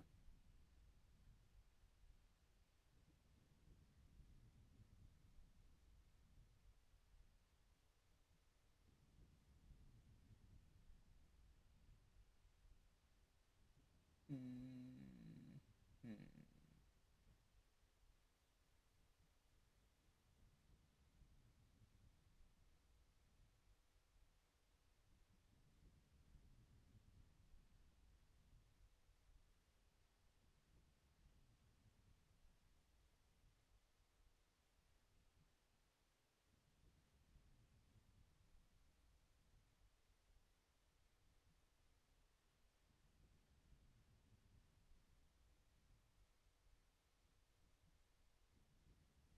See, there's one in Kokiri Forest on the Twins' house at night. Two of our less than bright crew ended up talking to the shipwrecked Cyclops, and they stupidly mentioned that we have a boat. Oh, let's go this way. The Cyclops decided they're gonna feed one of the two king coral, and then hold the other ones hostage. But our boys were fast as fuck and managed to get away as the rest of the crew were catching up. King Coral always eats someone when he's summoned, and then he goes back to sleep. We weren't around, just the Cyclops. Our GM rolled randomly to determine which Cyclops got eaten. It was the captain. Uh-oh. Uh-oh. Rip. Rip the Cyclopes.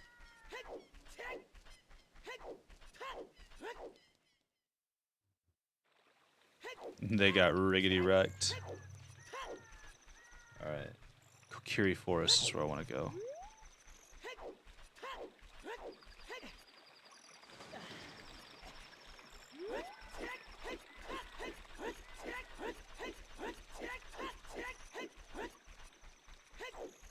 You know, I could just summon the horse. But I'm already like halfway there. We immediately went back to the ship to kill the rest of the Cyclopes since they had no captain and were infighting with each other. That's great. And you didn't even have to deal with King Coral? You just went back to sleep as stated?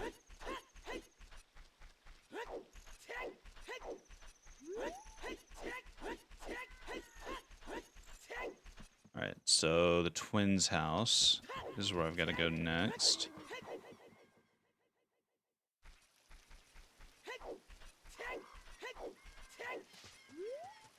Let's see. I think the twins' house was this building over here. I think I've already got this. Yeah, I already got this one.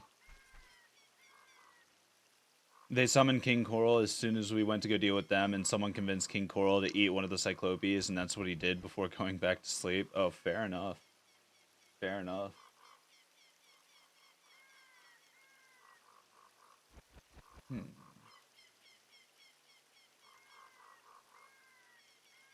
Let's see, I've got the one from the Lost Woods, number 47.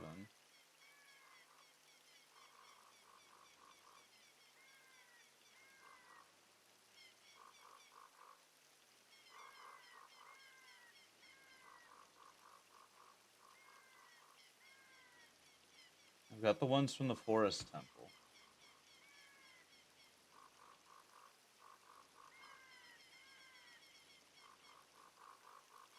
I've got the ones in Dodongo's Cavern. I've got the one from Goron City.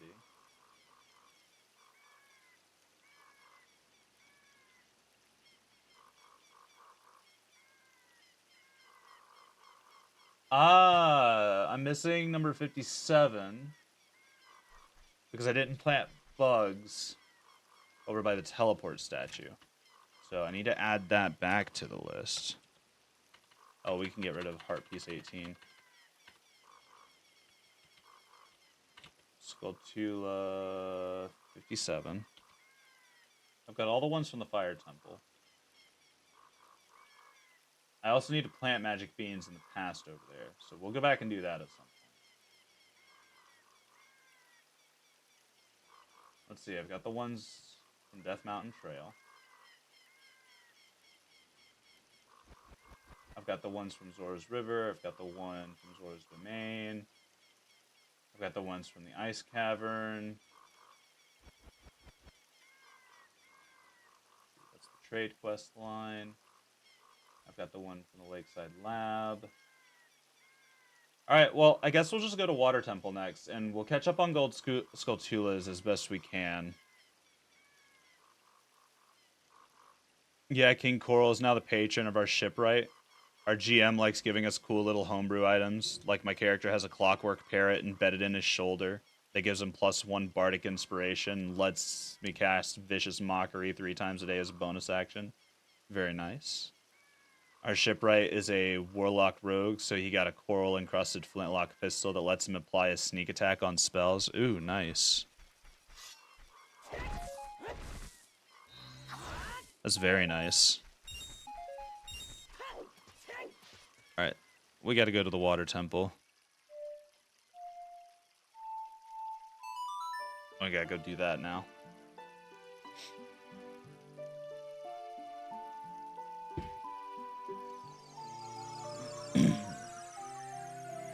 Doo-doo.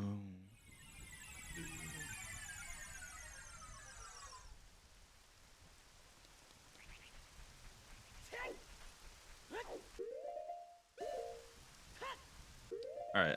Let's go sync.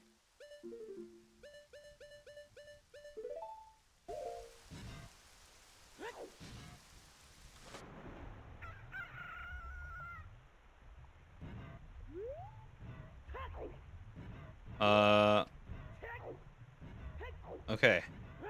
How enter water temple?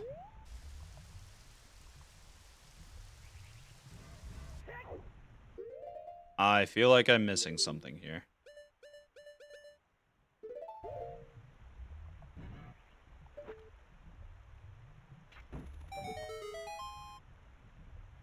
Did I do it? My character has a ton of really cool, really random cool shit. Been playing him since level 3, and now he's level 12. Ooh, very nice. Very nice. Did the campaign start at level 3? Because I know some people who play D&D 5e only ever play if they start at level 3, because that's when most classes get their archetypes. I love hoarding magic items, so anytime we find something random nobody wants, I just take it. I mean, fair enough. If no one else is gonna take it. I think I need long shot for that. Unless I'm just not close enough. I just wasn't close enough.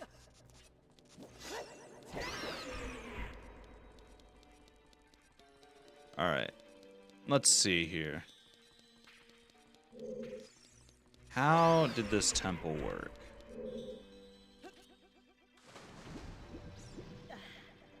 Because I know this one was relatively easy. The game started as a combat test. My GM wanted to learn how to play D&D, so he bought Foundry and the books, set up some characters, and then was like, yo, I have friends. I'll see if they want to play. Fair enough. Fair enough. I use Foundry as my digital tabletop as well, but I don't play with people online. All my games are like in-house. Oh, if I completely pull that out, I'm gonna lock myself.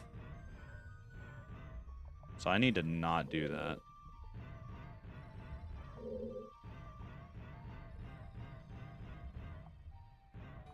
Alright, let's see. So that just pulls me. So what if...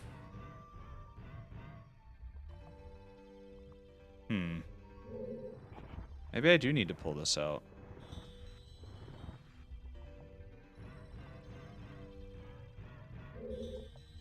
I can't move it sideways. I feel like pulling this all the way out's a mistake, but I'm just gonna do it.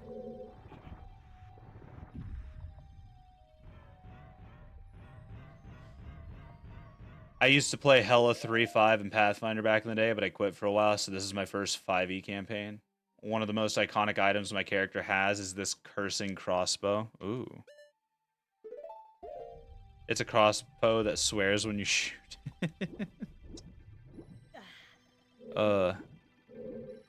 That's great. I like that. I want something like that. That's a very dumb cursed item, and I want it. I wouldn't even really call that a curse, honestly. Alright, we're going to be going through that menu a lot.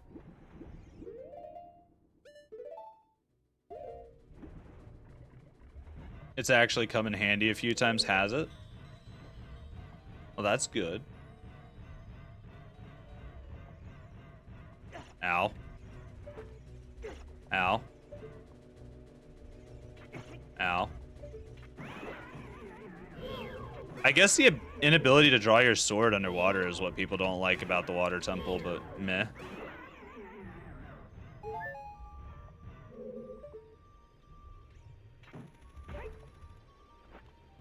Alright. Switch to this. It's actually come in handy a few times. I used it to draw attention away from the party a few times. Go hide in a forest, pop some shots off to draw attention, then cast invisibility and run away. As you do. As you do. Let's see. I don't think I can get out of here.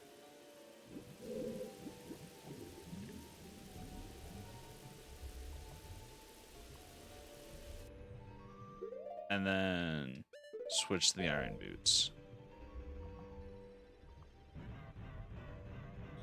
So we'll go down another level.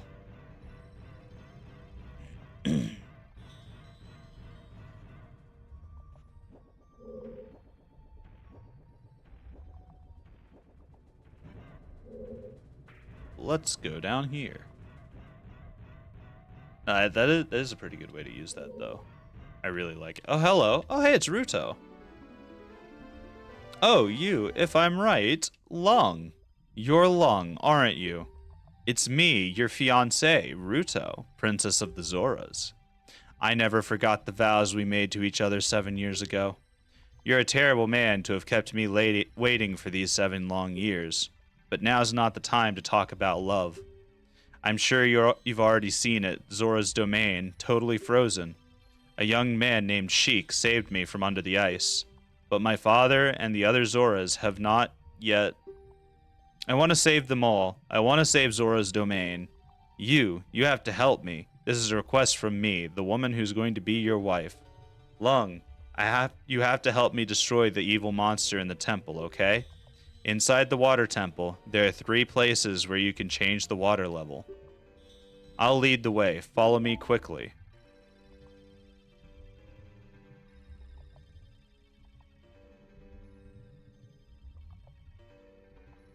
It's like, am I actually able to go up there? Oh, I can. Oh, because bards are broken. I have a Pegasus too. His name's Poop Stallion, like Butt Stallion from Borderlands. I never thought bards were that broken in 5e. Like, yeah, they're super useful, but I don't think they're broken. Personally.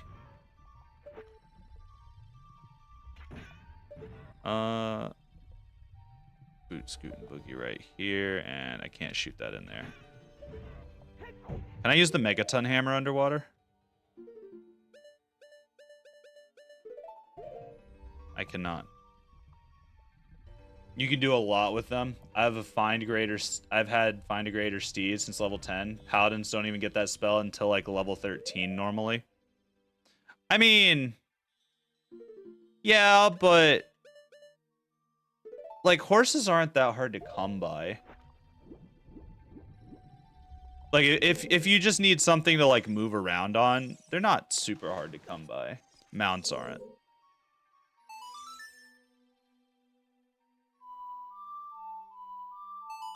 Let's do this. Flying horses that you can twin spells onto, though. I mean, I get that. But at the same time, if you're that high level, you can just rely on your wizard to give you flight. What the hell are these? Spikes? So when are they going to retract their spikes? Ooh. There we go. Non-concentration, though. I mean, at the same time, if you're like that high level, you should also have a magic item or two that could give you access to flight. It may not be for like long periods of time, but still. Alright, so here's the dungeon map.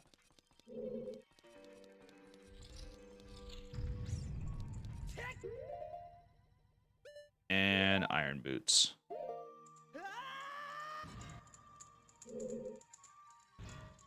Let's see, still can't go through there.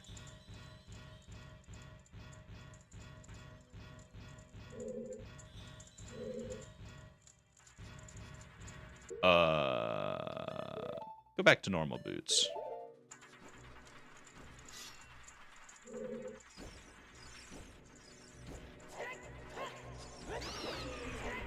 Ow.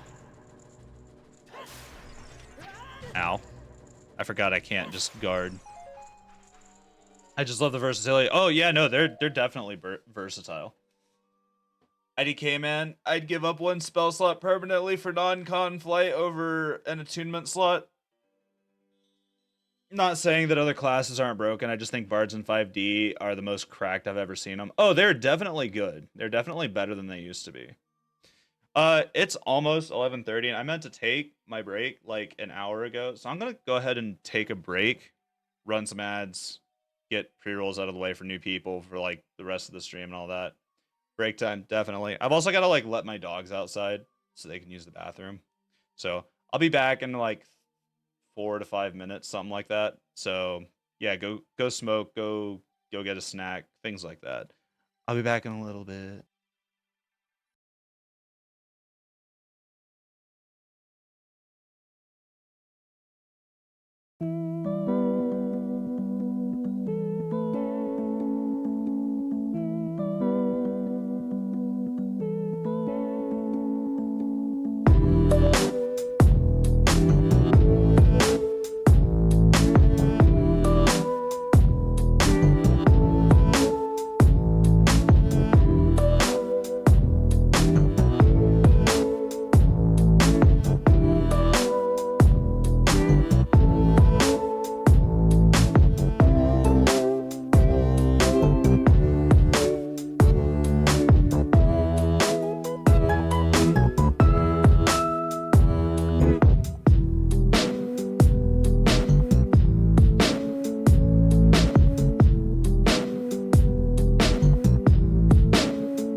we're back.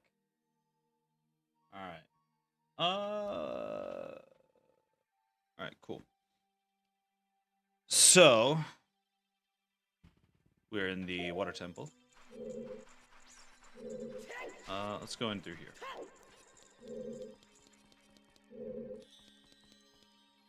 I think I can bomb. Actually, hammer does not work here. Let's go with a bomb.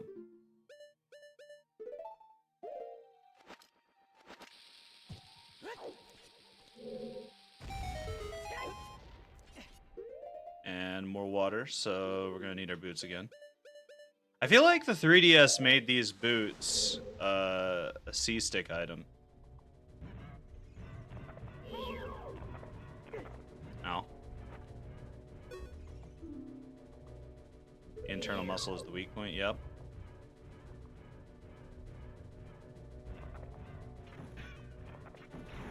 Got him. I'm glad the hook shot can be used as a weapon. Makes life so much easier.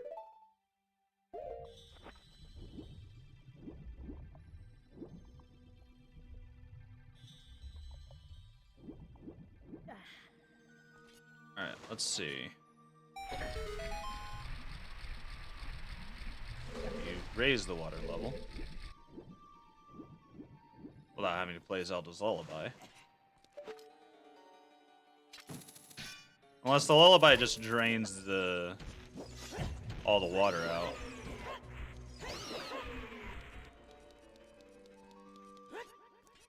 But then this is still closed.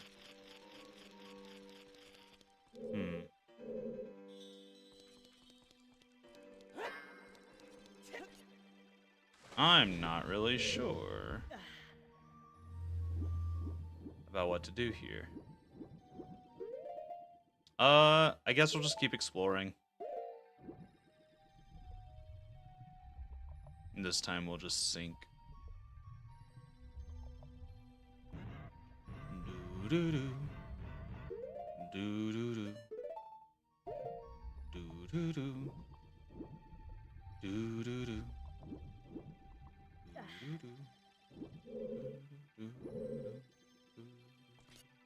Maybe it was just that one room that fills up.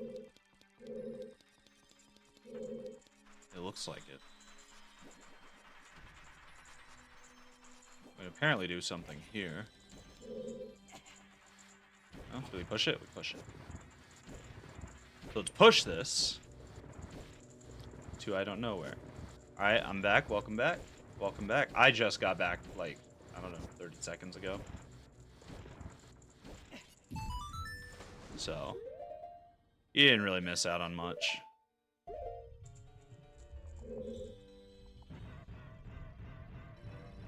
Just more wandering through the temple. Nice. Yeah. Yeah, just relearning the layout of the temple, pressing buttons, things like that as I go.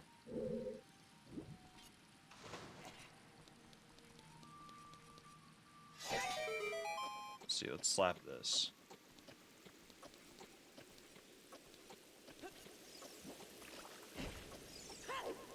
Alright, cool. Oh, he fell. Let's go through this door.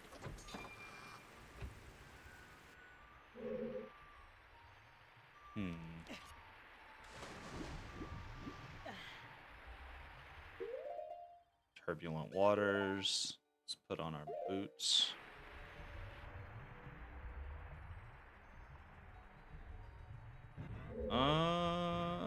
Let's see here. Can we walk up this? No.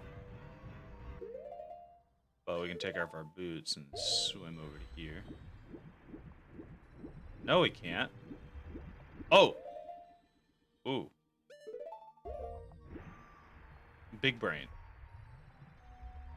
I did not see that crystal until just now. So let's slap that, see what it does. Opens up that for a small period of time.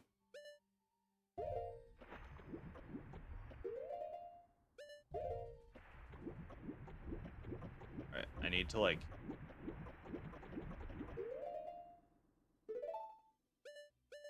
kind of get this way. Drop down. Take the boots back off right about here, maybe? And just try to swim this way. There we go. Okay. You know what's oddly satisfying in D&D? Killing somebody with vicious mockery. I mean, yeah. Yeah, I mean, it's you insult an opponent so badly, they take freaking damage over it.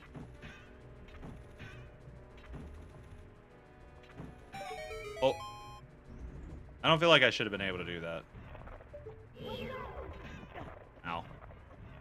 I'm just gonna go ahead and get over here. Ow.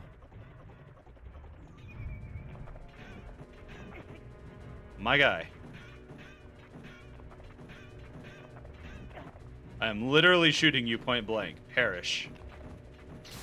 There we go. Alright, so we go up here. Water Temple go burr, Water Temple go burr. Hi, Crown, how you doing? See, look, Water Temple's easy. I don't know why people hate it so much.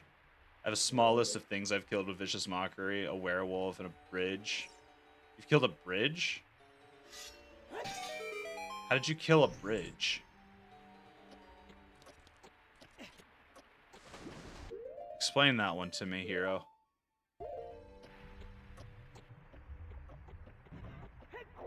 Alright, let's go this way. Go back up. And we will try to get out of the water. Keyword is try. Welcome back. How you doing, Naj? Because of how absurd my character is, every once in a while my GM is nice and lets me break the rules a bit. I mean, fair enough. Fair enough. I meant to grab that heart while I was going down here, but oh well.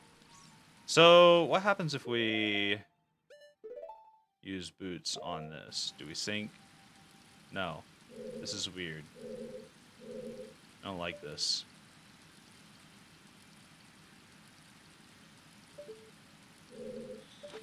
So, grapple this.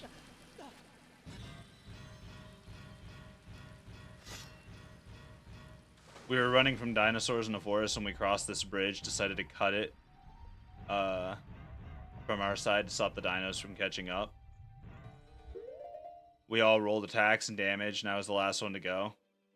I didn't have anything, and I was like, can I Vicious Mockery the bridge and just yell it to death?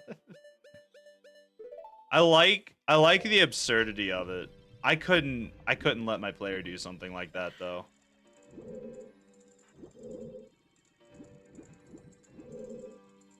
Like, nothing against the idea behind it, but like Vicious Mockery should have some text saying that clarifying that it doesn't work on inanimate objects. My GM was like, honestly, if anyone is gonna yell at a bridge to death, it's your character. It does, kinda. What do you mean by that? Bridges can't make a wisdom save as far as I know. Yeah, if it can't make a save, it's immune to the effect, I believe.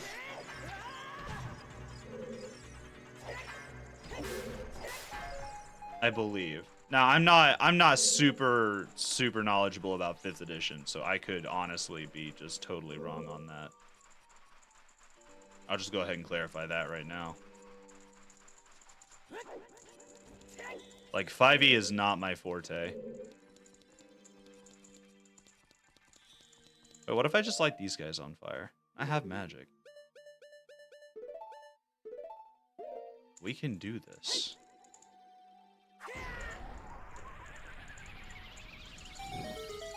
Poof.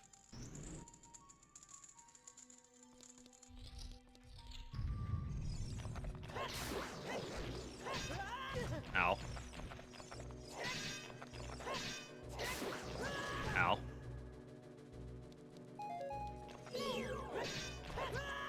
Okay, you little clamshell bastard. There we go. I'm also pretty sure that lumber is immune to psychic damage. I mean, like, even if the rules don't say it is, I would just say it is because it makes sense. Just doing that, the new F1 story mode. It's an F1 game with a story mode. What? We have fun in our Monday game though. It's super chill. It's just the boys getting stoned and rolling dice. We don't take it too seriously. No. Like you don't have to take a tabletop game seriously to enjoy it. At least I don't believe you should. If you guys like playing it the way you do, then play it the way you do. It's all perfectly okay. Yeah, exactly. We all agreed it was stupid, but it was funny. Yeah, no, that like I said, it's not the way I would run it if I was GM, but I also just run games different than most people. Like we don't run it like a simulator, but we do try to keep to the rules. And that's just the way we enjoy the game.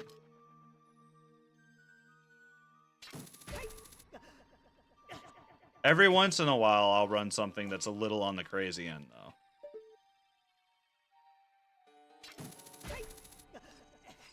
There we go. Let's see.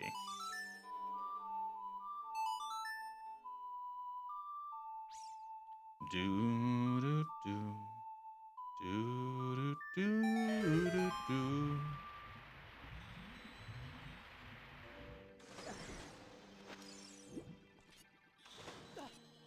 All right. Let's see. I need the long shot to go up there, so I guess I got to go through this door. We can open it back up by lighting it on fire. But for now, let's go through this door. When we started, we kept to the rules mostly. Mostly because I think I was the only person in our group with a TTRPG experience. But now it's like almost 2 years later, we're all comfy. Yeah, no, that's absolutely fine. Like that's one thing I'm very adamant about whenever it comes to rules and whatnot between me and my players. For Pathfinder 2, I mostly stick to the rules as written, but that's mainly because I'm personally not comfortable homebrewing for the system. It's still a relatively new system, and it's complex in such a way that it would be very easy to change something that ends up catastrophically affecting like several other systems in it. So I'm personally not comfortable homebrewing for it. At least as far as making feats, classes, ancestries, stuff like that. I did not mean to jump down here. That was just dumb. Now I gotta wait for the geyser to come back down.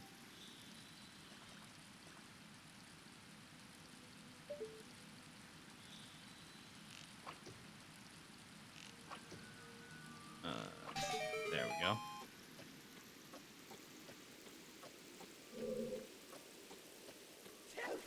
Alright, we'll go through this door. I will be right back. I just heard a noise. I'm gonna go check on it. Make sure that the dogs haven't knocked anything over. I'll be back in a little bit.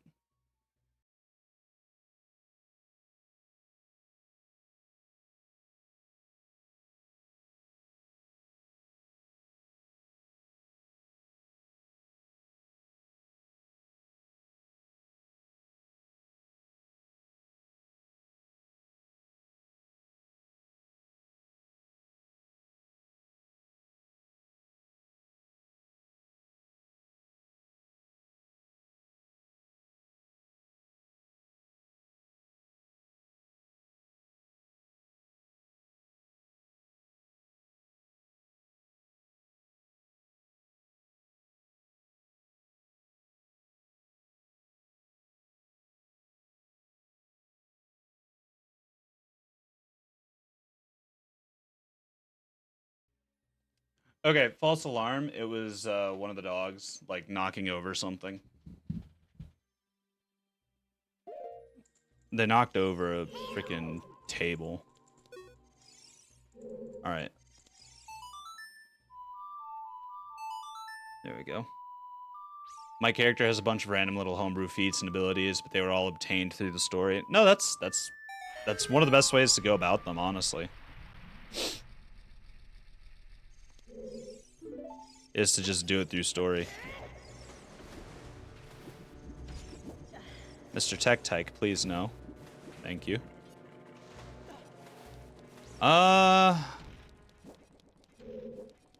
Let's see here. I think I fucked up slightly. Maybe. Not 100.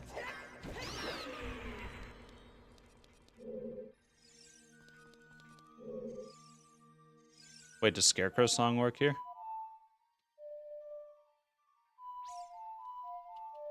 There we go. Like, one of the ones comes from early story in the campaign we did featuring a Tundra expedition and a bunch of ice caves. At the end of the arc, everyone got an ability that lets them change the damage type of an attack to cold once per long rest. Well, that's not too bad. Sounds pretty okay to me.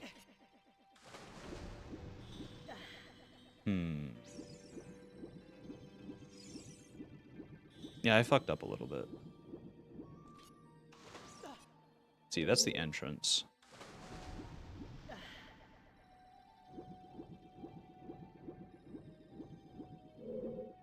Okay, so I've got to go redo all of that.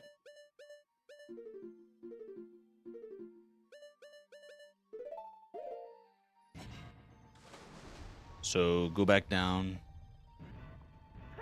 Let's go through here real quick.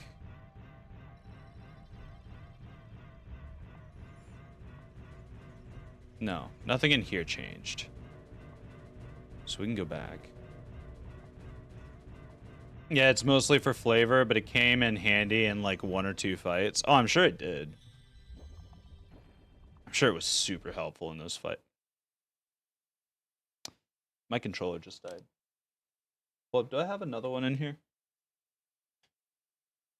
I think I might. Oh, down here in the floor. Cat probably knocked it down one day.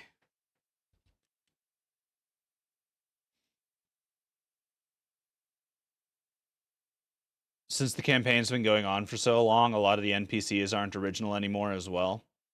We actually only have 2 original NPCs in the party right now. One of them is mine. So either my character or Dragmir is the or Dragmir that has the most excuse me, homebrew stuff. This is the dog shit controller. The one that can't push forward completely anymore. Very unfortunate.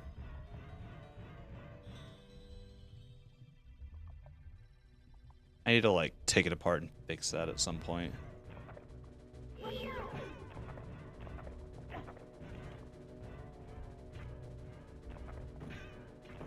My guy.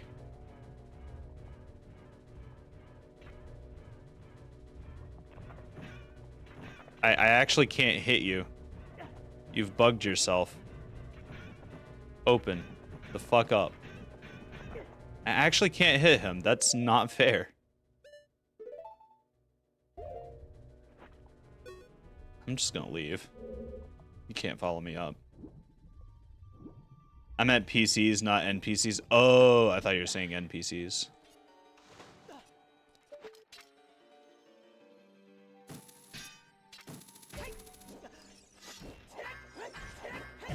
Perish, both of you. Thank you for healing me. There's a Skulltula in there. Wait. Does Din's fire go through walls? Can it activate switches?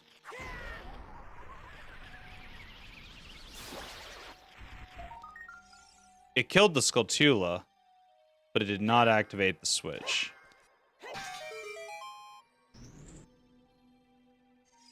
Bigoron sword can cut through walls. Oh, this is the best weapon in the game. Not just for damage, just like in general.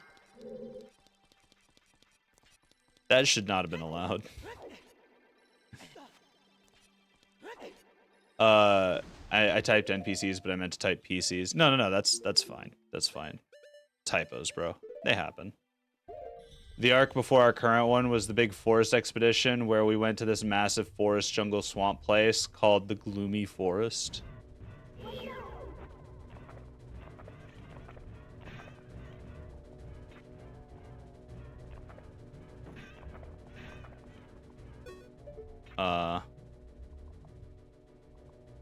Open your face. You didn't give me time to aim. There we go. I have 3 hearts and a dream.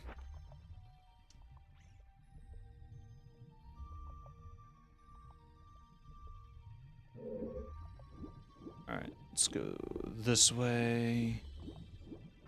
We had to deliver a moving package, and there were a bunch of optional things we could choose to find and bring if we wanted. We went ahead and did every optional request, which was super helpful. I'm sure it was. I feel like it's a good sign whenever the GM gives you the ability to choose when to do stuff. That's just me personally, though. Like, that's my personal thoughts. It's really nice. Although I will say too much choice is kind of a pain sometimes. Sometimes I just like to be railroaded. Because I'm kind of dumb. Let's see, I need the long shot for in here. So we gotta go back.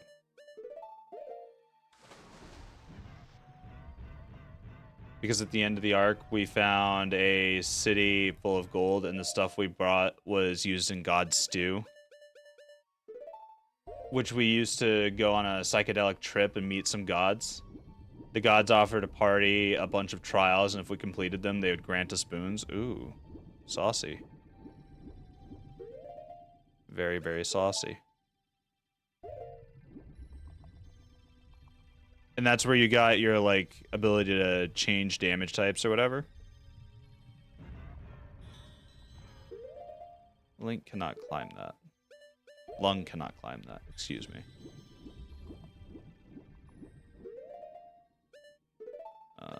Let's go down.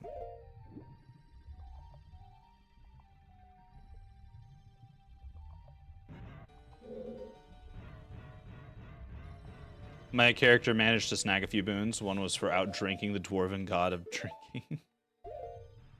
That's always a good time. I think one of my favorite party gods will always be Cade and Kayleen.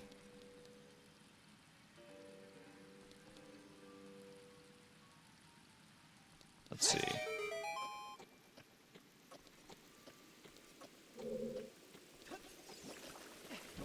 Then we just go over here. Actually. Oh, well, Tech-Tech's gone. The boon for beating the god of drinking is, when I drink an alcoholic beverage once per day, I can treat it as a healing potion. Ooh. Ooh, that's really good. That's super good, actually. Oh, thank you for the hearts.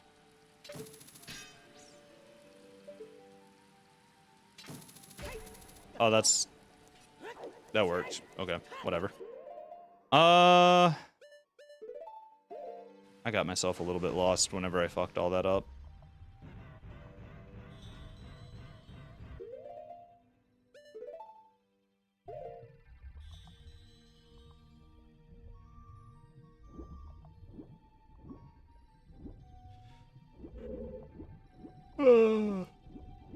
Oh, excuse me.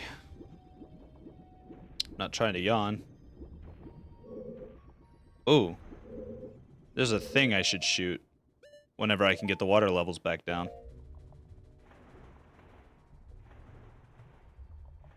I didn't even know that was there.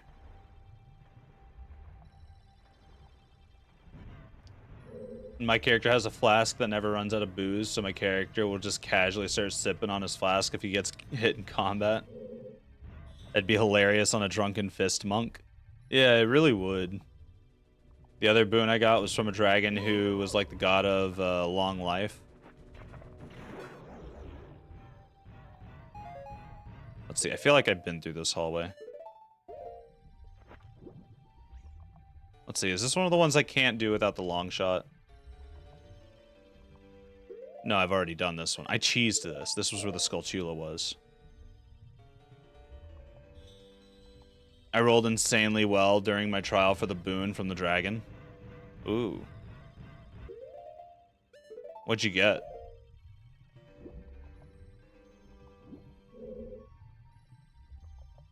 Oh, excuse me. I'm gonna need caffeine at some point today. So the boon was you cannot die of old age and you have resistance to fire damage, so you take 50% less fire damage. You can't die of old age. Not bad. In my opinion. Just generally not bad.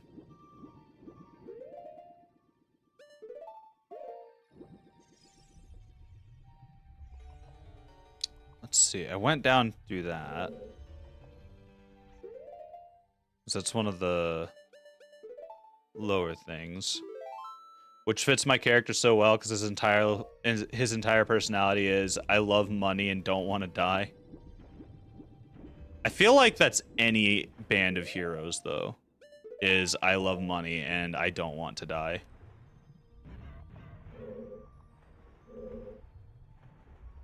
Let's see. Let's go that way.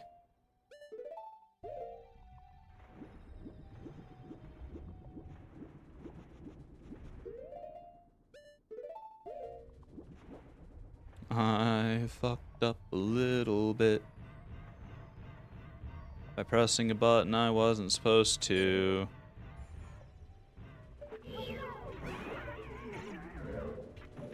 Lung, can you please just lock on?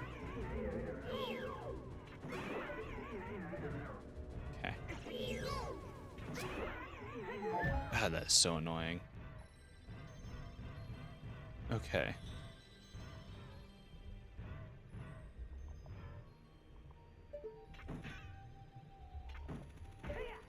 So we'll go up here. My right stick is not pulling back.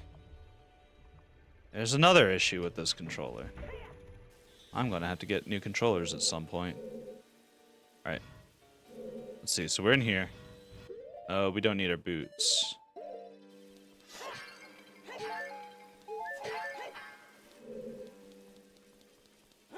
Slap this button.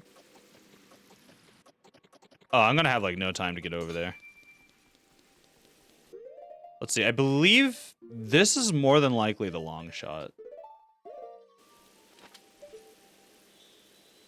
If I had to guess. If it's not the long shot, it's the compass. Oh, and the boon came with a dragon-shaped scar, which was placed on my character's left ass cheek. Why the left ass cheek? My character's signature move in combat is to turn invisible and talk shit while his homies do all the work. As you do. As you do. Who needs hard work when you have friends?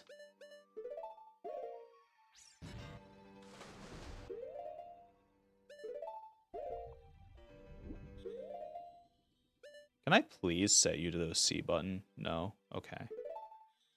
This is obnoxious. The worst part about this, in my opinion, is just changing the boots around. I actually don't mind it, this water temple at all.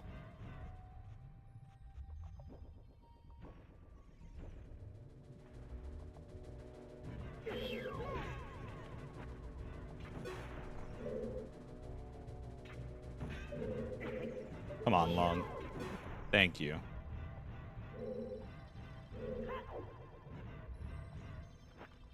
Alright, so I've got the compass. Now I'm not gonna get lost. I'm just gonna fuck around in different ways. Let's see, we can't do anything in here because we don't have a key. love bards, so my contribution in combat is using my reaction every round to either 1, cutting words, 2, silvery barbs, or 3, counterspell. My DM fucking hates me. If you are a counterspell mage, you are your party's best friend. Just facts. Because that means you keep damage and status conditions off of them. You're usually a generalist mage. Although I think in 5th edition there's a dedicated spell for counterspelling. I'm the only PC with counterspell. Yeah, 5th edition just simplifies counterspelling, and that's the only part of that that annoys me. I prefer having to think whenever I'm counterspelling the bad guys. Jack of all trades applies to counterspell in 5e. Interesting. Interesting. Actually, we have a map. We can do science. So let's see. Let's just keep going. Do this way.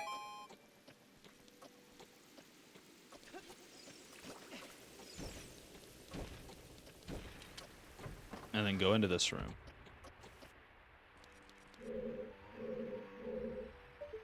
See, there's a thing up there. And a thing down there. I'm just gonna go this way. Swim out to the edge. Oh. So now we throw on big boy boots. Sink.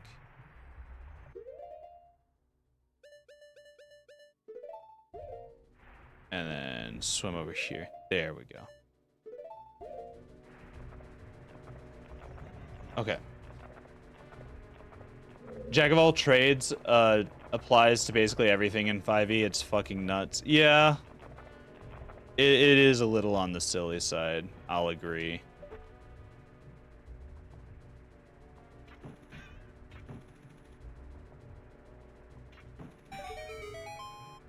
Why does that work? Ow. Ow. Go up.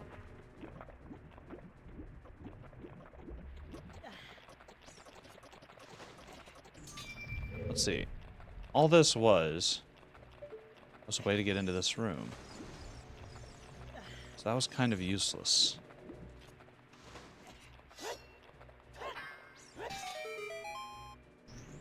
Initiative 2? Jeez.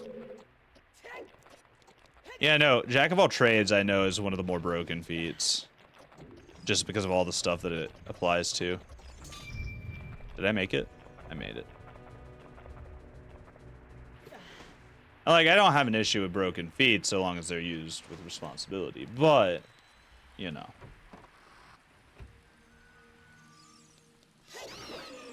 Let's see, slay that.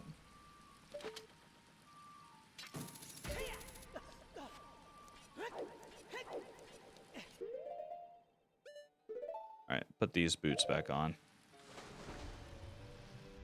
So we've been through here. I feel like there's a room or two that I haven't been to in a hot minute. It's kind of irritating me.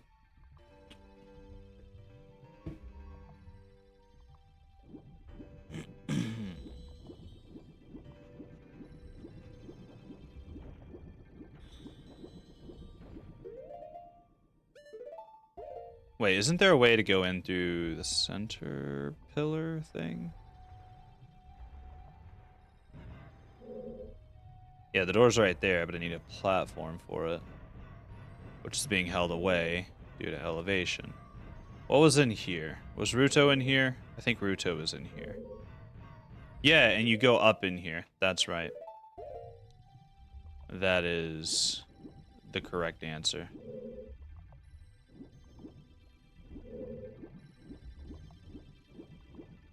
And we keep going up till we get into here.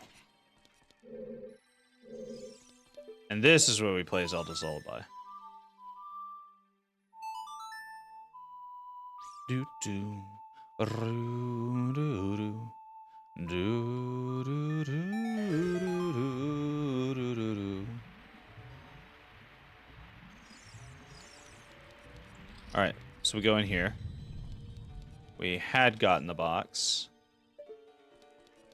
So we go back, and we don't fuck it up this time.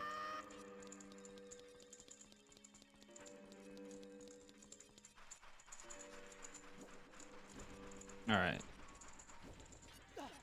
So, here.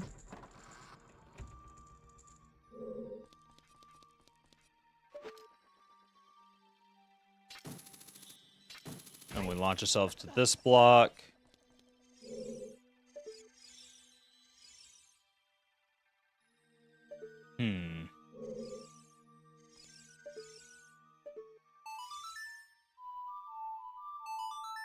So we'll raise it by 1 level.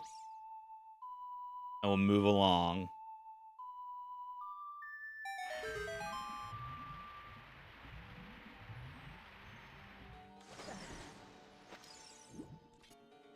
Over to here.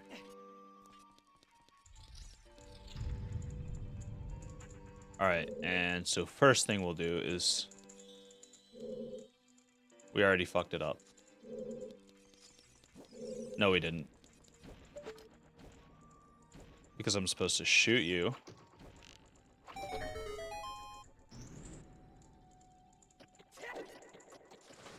Oh, I need long shot, don't I? Yeah, because Link moves way too slow.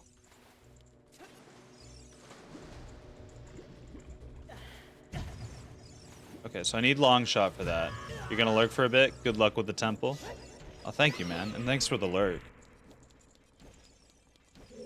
Much appreciated. Yeah, it's just far enough away that I can't...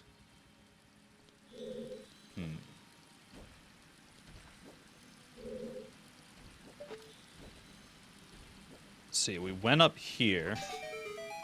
And playing the song up here is what screwed us.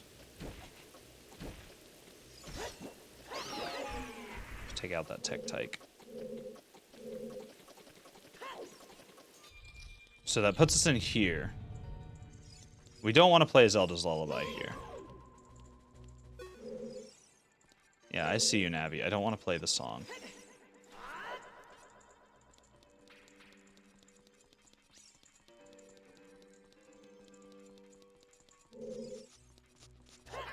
There's something else I feel like I'm supposed to do first.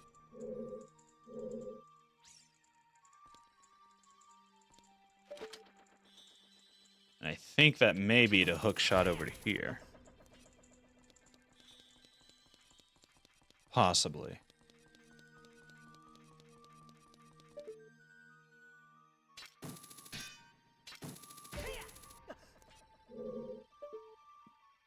But I've been in here.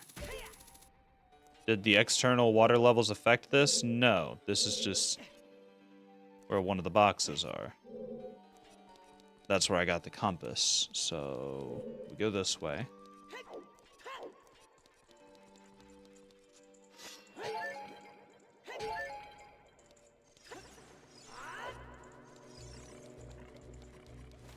We tried going in there. Unless there is a way to get over there.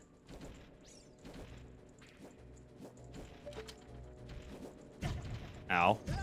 Ow. Or both of you.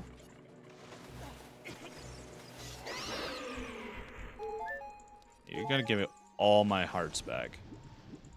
Or Lung is just gonna jump into the water and swim under shit. Seems about right.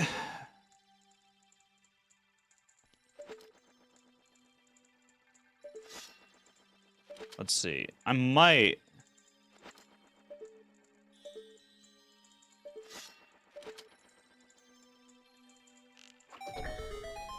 be able to do this. Just go. No, it's designed to where I need the long shot to make it. Because I think that's about as fast as I could go. So let's go over to this door. What was in here?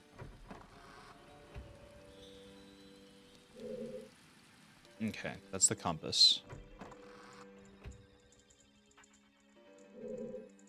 This torch is lit. That's non-insignificant because it means I can light that.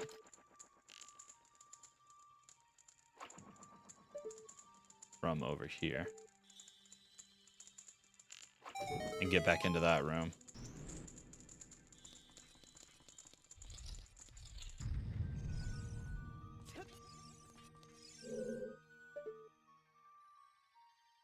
See, there's a Skulltula over there. We'll worry about that later. I need the long shot to get up there. I feel like I just need to lower the water level again.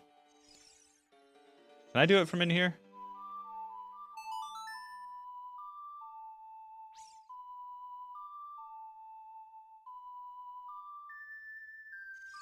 No, I can't. Okay.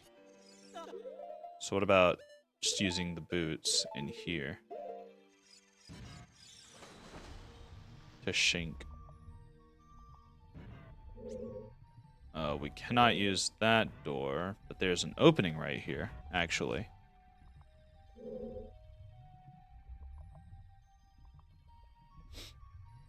If I could just get my hands on another key or two, that would open up a few more possibilities.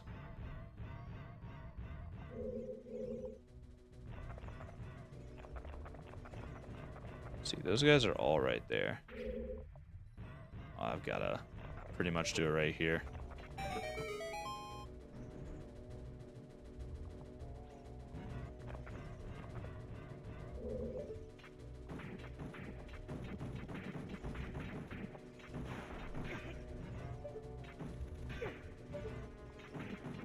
Nope. Please stop, please.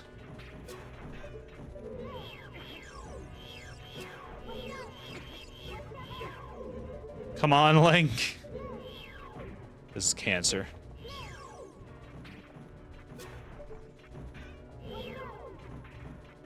There we go. That was awful.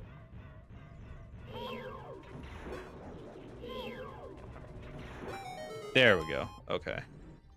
So that opens that permanently. Or no, it opens up this side just in general. Okay. I guess still technically permanently, but that's semantics. So we go up here. Go over here. And key. Bet. Key. So that's gonna give me another door to go through.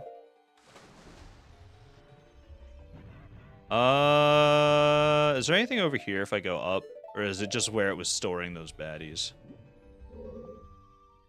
It was just storage for those baddies. Okay. Good to know.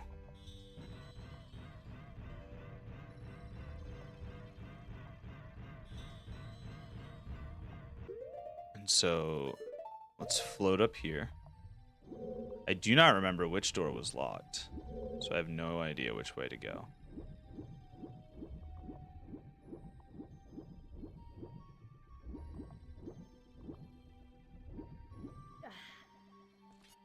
So we're just gonna go out the door and figure it the fuck out. Let's see, if it's one of the ones on this level, I'm gonna go to it first, but I don't think it is. It's not.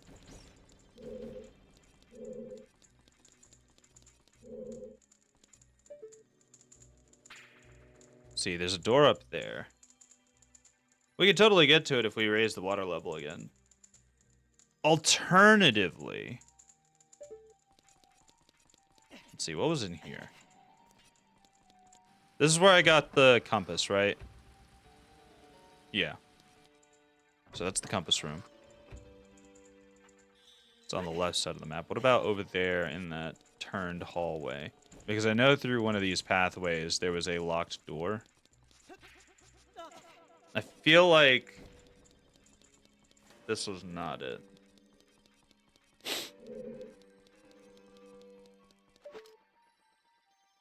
No, this was not it. Yeah, it was not.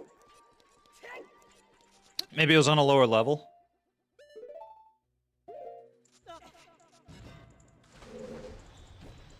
So we'll just go down. Not through there. That's if I want to completely lower the water. I do not currently wish to do that. Let's go through here. Yeah, I think this is it.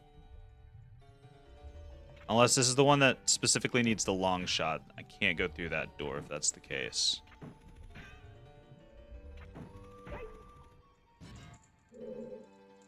Yeah, that needs the long shot. So that one's a bust.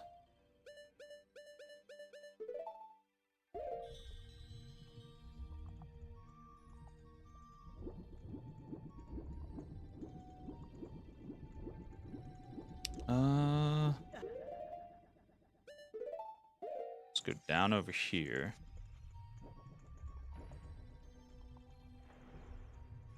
What is in this passageway? I genuinely do not remember. I doubt it was something helpful.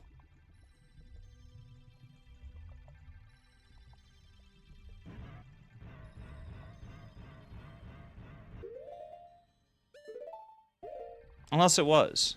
In which case I would be surprised and happy about that. It was not. At least it's not directly helpful. I think it's a shortcut from a different area because there's a corridor up atop the wall.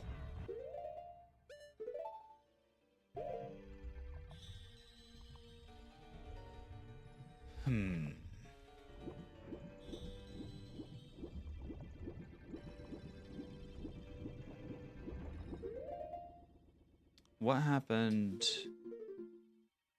Let's see.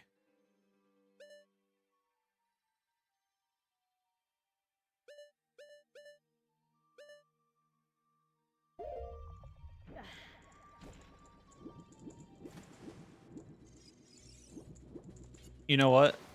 I think I want to just raise the water level all the way back up. I think that's what I'm going to do.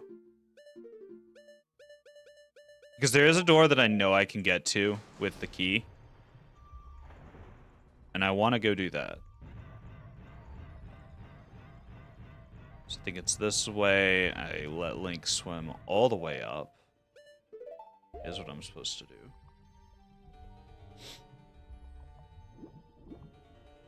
So we go up here.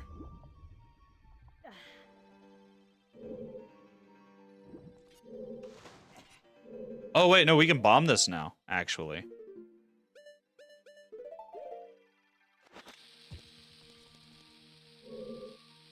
And that'll let us follow Ruto. Except she's missing, so it's just going to give us another key. So now we have 2 silver keys. And we need to raise the water level.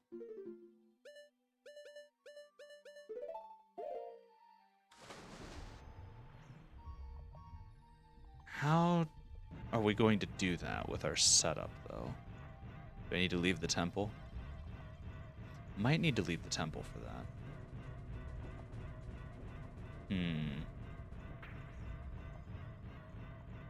Let's go all the way around. I'm back. Forgot one of my boons my character got in my Monday campaign. Ooh. Well, what is it? What is the boon? Hit me. The boon came from the God of Lies. What's it let you do? Does it just give you a bonus on deception?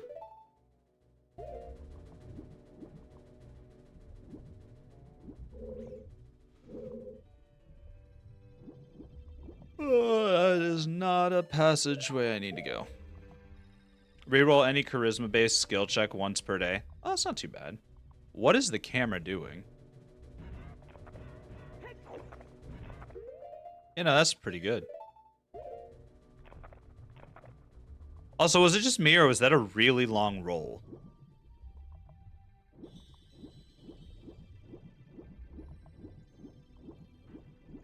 A little bit odd. I had to snatch an arrow from a guy's quiver while he was giving a speech. or get a dude to give me his socks. I mean, as far as the socks go, I'd just ask politely. Just be like, hey, so there's this thing I'm supposed to be doing, and I need your socks to do it. Can I just, like, borrow them, and I'll give them back?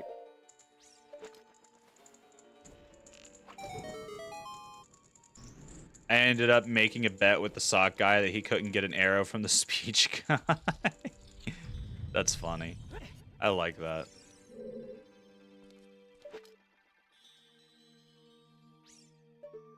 Well, shit. I'm a little bit lost. Yeah, the God of Lies did too. That's funny. It's really funny.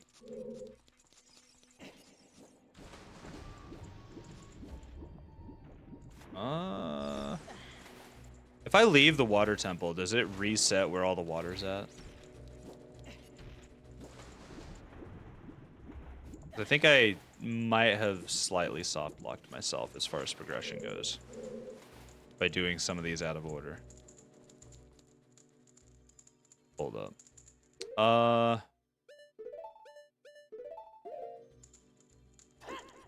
So Ferore's Wind makes a spawn point at the entrance. Using it again consumes the spawn point, I think is how it works.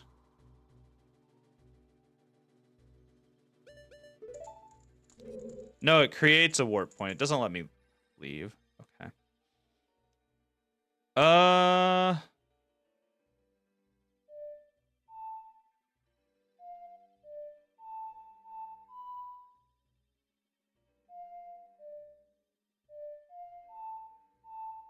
There we go.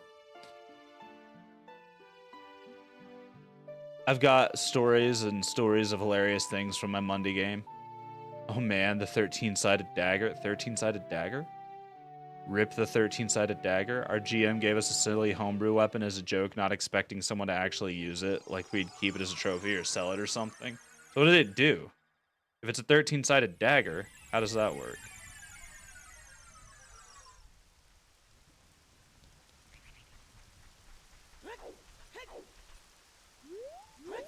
I am very much so hoping that that reset the temple.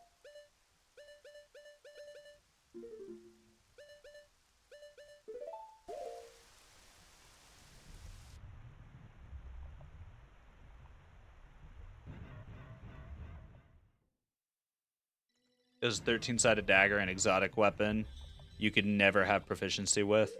It always hit.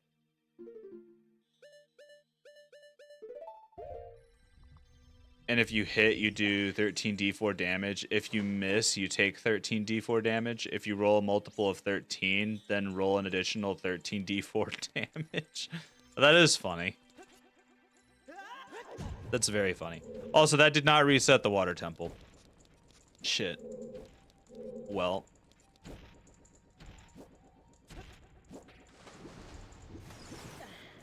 Guess I've got to figure out how to...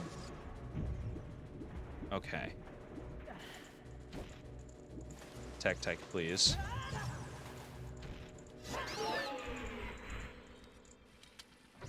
One of our druids used it as his main weapon. Why? Why would he want to do that?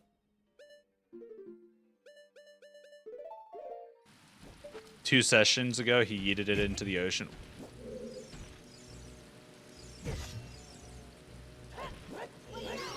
Fucking tech tykes out of nowhere. Why would he want to throw it in the ocean, though? He's a druid, but I've never seen him cast a spell. Not all druids do spell work. I will say that much. There we go. That's how we get back up here.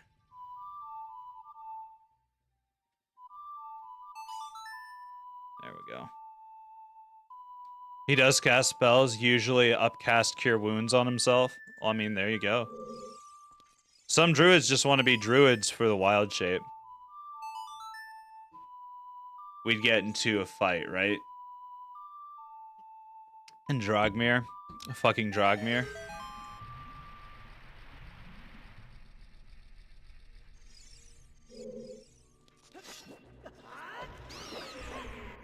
Obliterated. Okay. So this door. I rushed the Great Ape with my 13-sided dagger. Drogmir, you're a druid and we're level 7. You sure you don't want to cast a spell? Nah, homie said I use knife.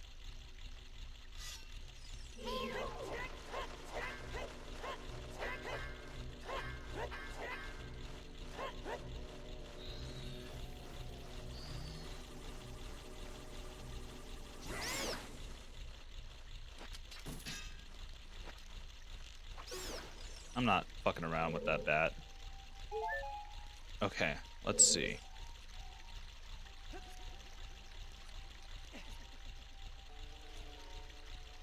Rolls nat 19 and hits. Okay.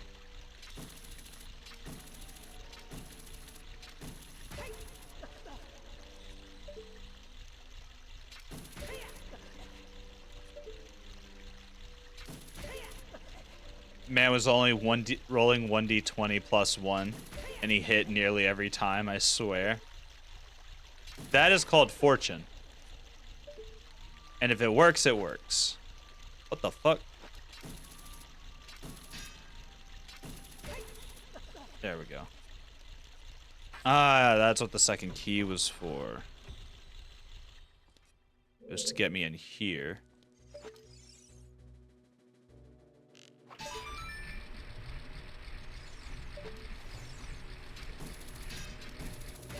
Alright, so we go over here.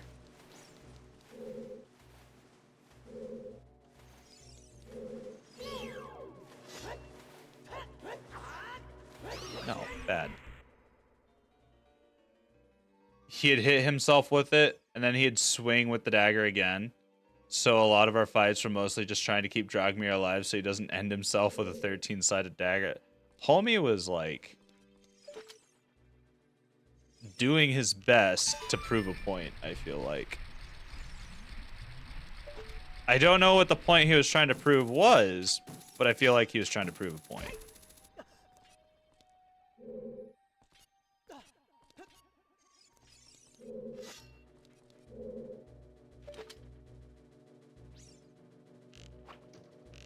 Alright, ping that.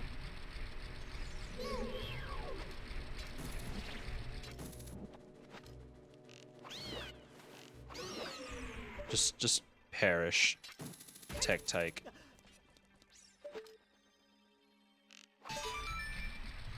So we tag that. We climb on this guy. And we'd shoot that again. Easy. Easy. Yeah, no. Definitely trying to prove something. Don't keep that man down. He's the kind of person you'd want to take to Vegas and let him only use his own money. By all means, only let him use his own money.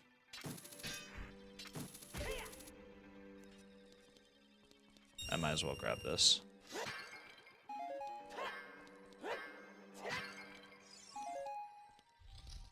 Yeah, 100%. Oh.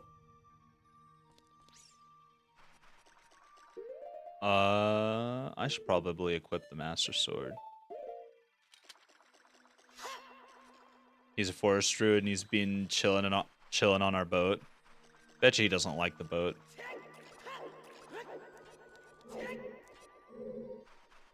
And there's Darklink.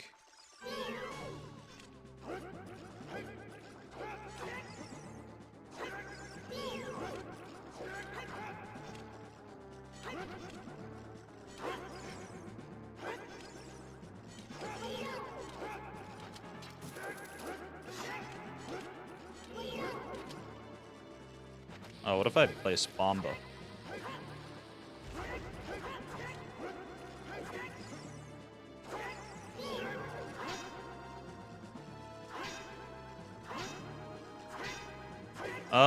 What was the answer to this fight?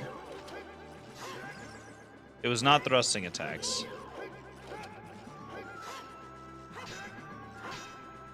Because he matches me on my swings.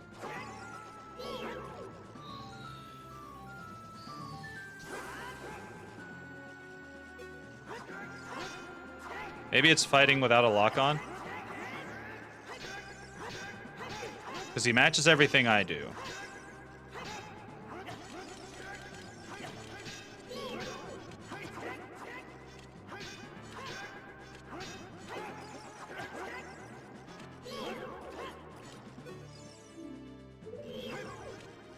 Dark lung.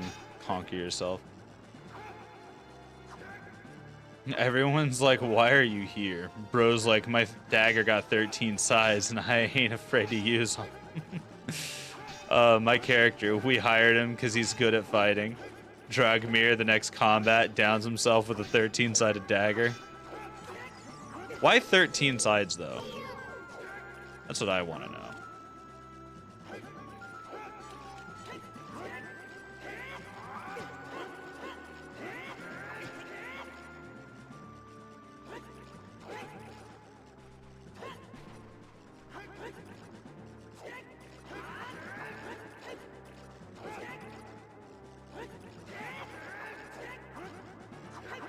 Got him.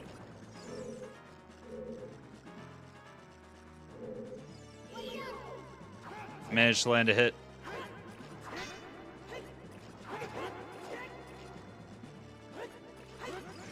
Ow. 4.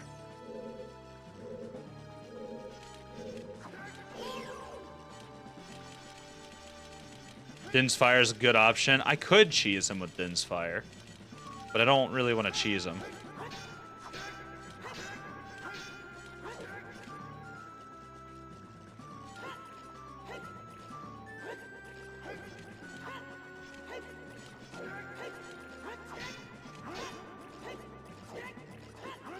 Come on, Dark Lung.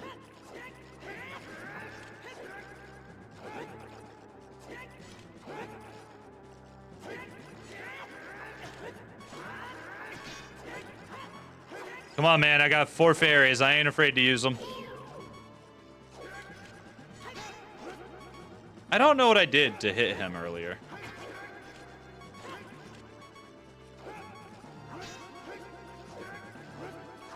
I need to make some food. I'll be back. Go for it. We'll probably still be fighting Dark Lung. Yeah, back up. Back up. Back up.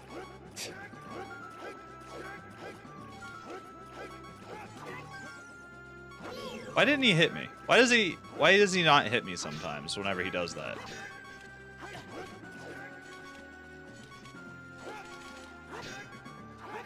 Got him.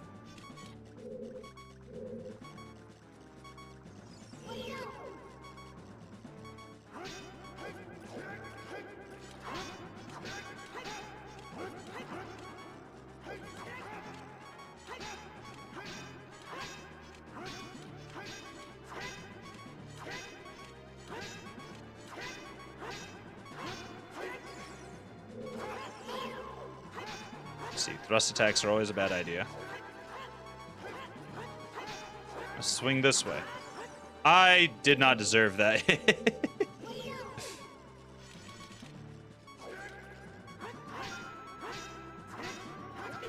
Ow. He got me. He got the frame perfect input before I could.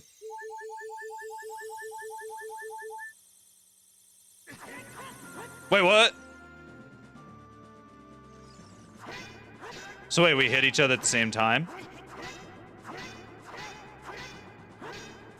But what if I just use Biggoron Sword? He can't possibly compete against this, could he? No, he can't. Why does this work better?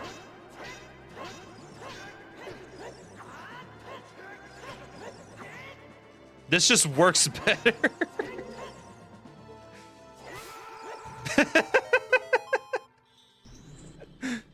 I should have just used Biggoron Sword from the beginning. I thought I could have sworn the key to it was Master Sword.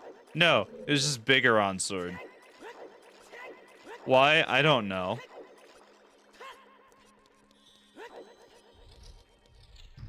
All right, now we have the long shot, and we can actually clear the dungeon. We need to go back to the other runes that have the Skulltulas.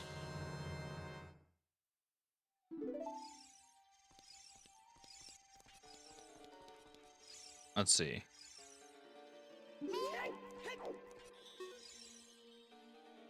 Isn't it the same design that's on the Door of Time? Yeah, it is.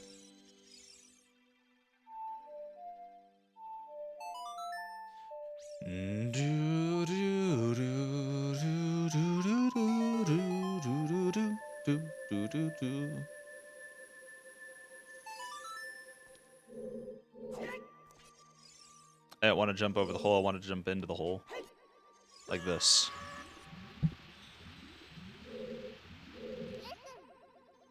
Lung, be careful. Don't get swallowed by the vortexes. How do I not do that? And if I do, where do they go?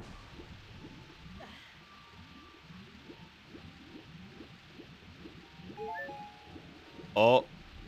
Well, I guess we're getting swallowed by the vortex. Not really much I can do here.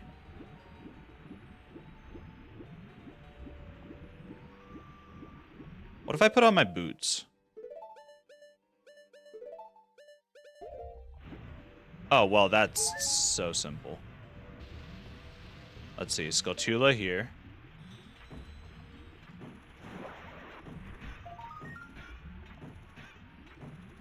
Thank you.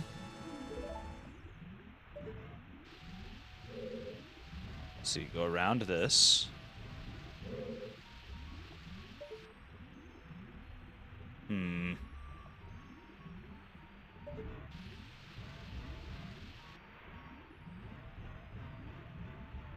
No, go this way. Why am I sliding like that? Why is Lung just sliding like that? I don't understand. Why are we sliding around? Am I not allowed to leave?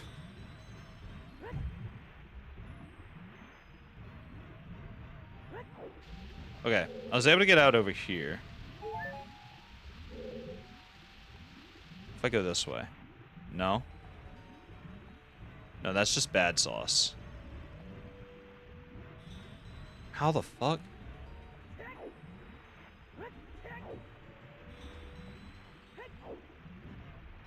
Okay, rolling kind of catapults me weirdly.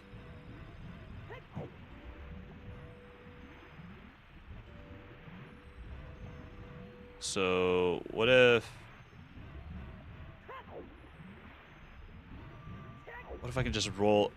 If I can just get over this ledge. It's very finicky. That was really weird.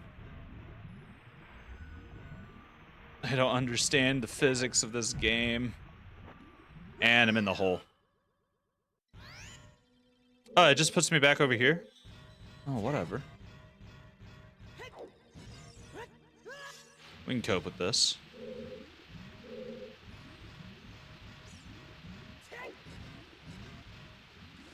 Just don't get eaten by water. Simple. Very simple.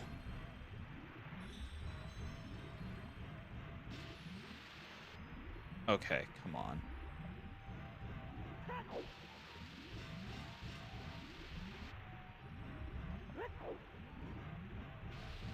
Alright, so this one I can't walk around.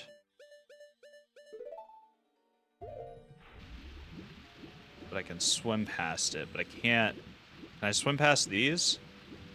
Barely.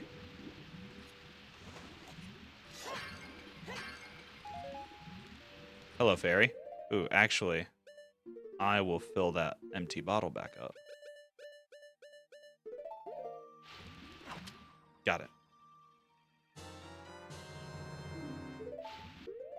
Okay. We will make the ocarina into that slot again. Swap back over to the bow because we gotta shoot that thing.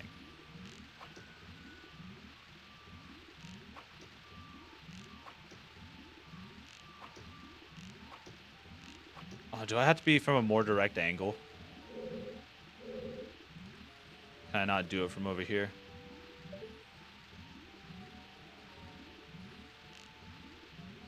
gonna try to.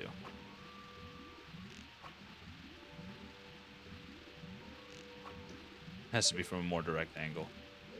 I have to go between these two.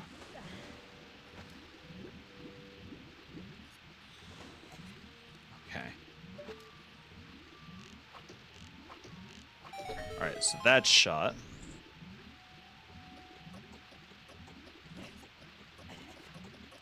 And I don't know what we just got, but we got it. Small key. Nice. And... Ah! Okay, cool. I get it now. I understand. My brain is unlocking secrets of the multiverse. I'm just kidding. Of course.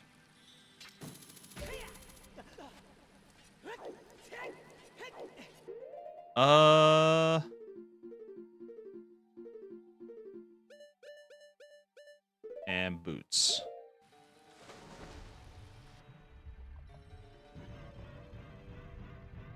And then take off boots.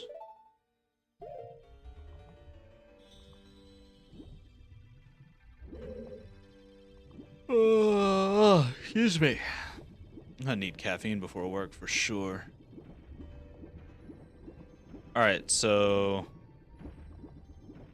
I believe it's over here. All the way down. We've got to go activate the thing again.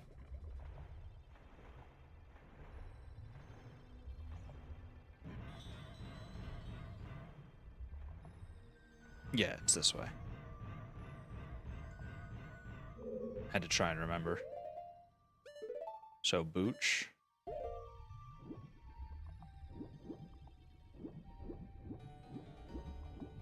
Swimmy, swimmy.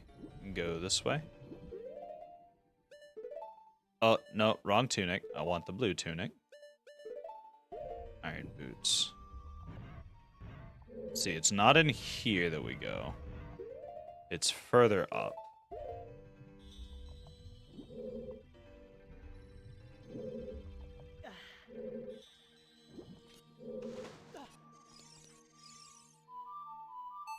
There we go.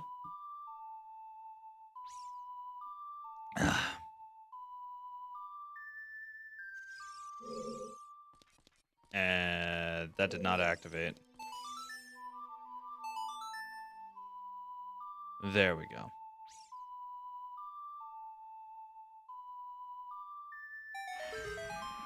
Water levels all go down. We go through this door. We don't need to go through this door. We just jump down, I think.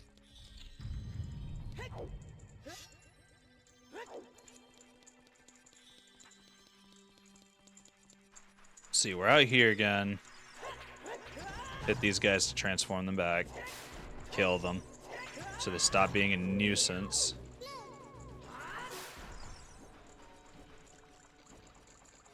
Alright, let's see. What was one of the big brain plays? I think it was in here. We can long shot our way up to get that gold skull Tula and whatever else is at the very top of this area. We don't need to play the song. It's irrelevant at the moment. So we are trying to focus on the collectibles. We do, however, need to go up there.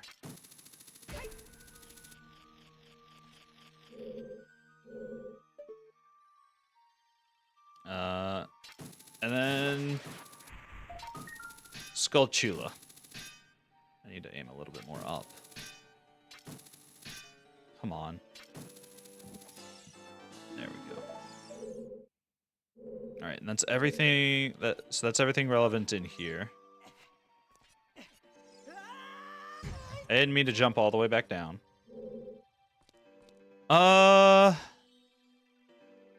I do need to go up there because I need to be on floor 2.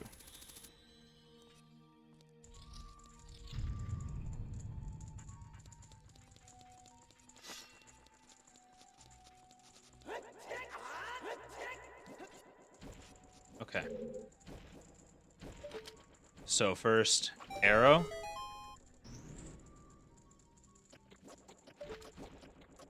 And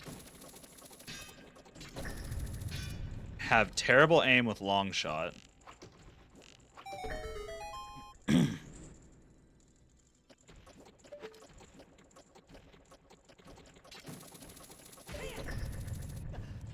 Okay, we'll just go through the door. That's 10 out of 10.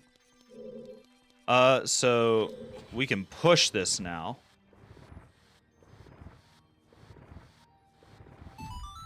Into there, which opens up this room. We kick open this chest. What is this, another small key? Small key. Recovery hearts. Cool. 10 out of 10. Long shot up this way. I'm gonna do a poll real quick, actually. So, do we prefer the hook shot or do we prefer the long shot?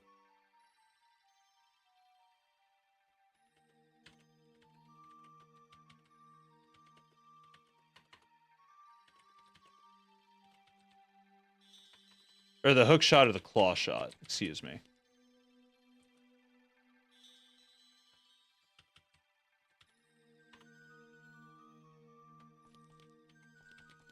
Personally, I prefer the claw shot.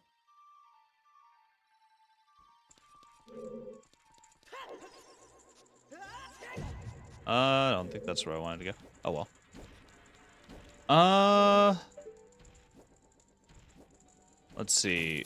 Which entryway were you again? I do not remember. Not the one I want to be in. One of these was long shot only.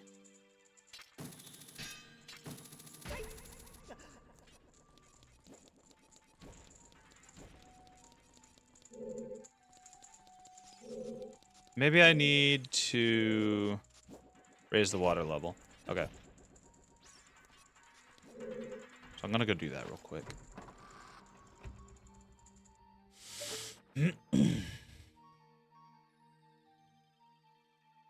And fire you here. And we can just go over here. I fucked it up.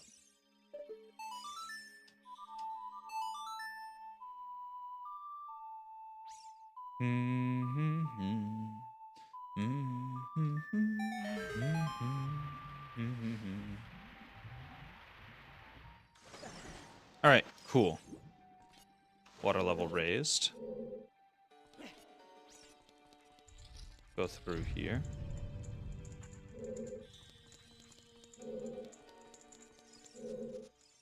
And sorry, I haven't been typing much, just too focused on F1. My guy, enjoy your video game. I'm not gonna demand like you're here talking all the time. Like, I'm just glad you're listening in. That's more than enough for me. What was the result of the poll anyway? Oh, no one voted. Oh well. Yeah, well. I'll do another one later. Not today, but like another time.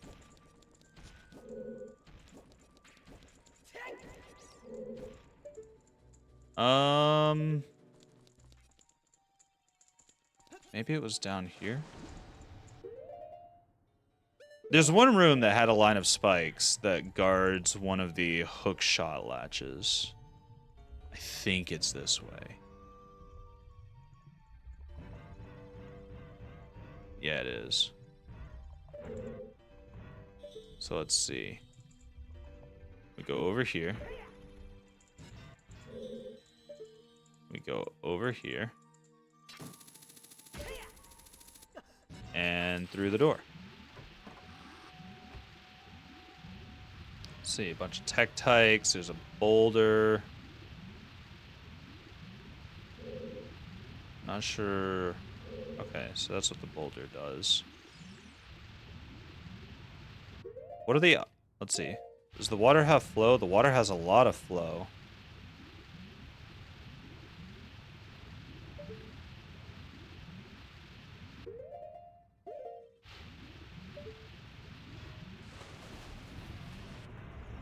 So we can just go down here. Swap back to these boots. Go back down. Wait for boulder.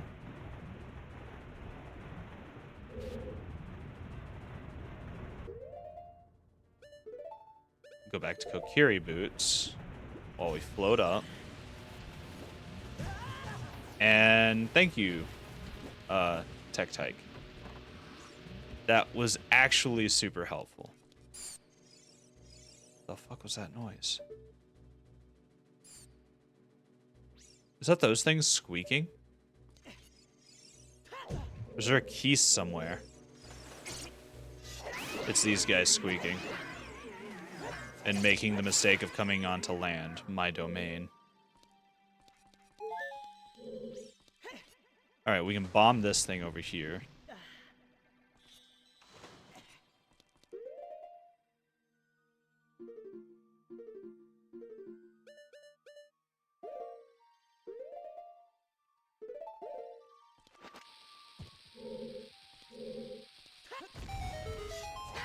Break these to get more.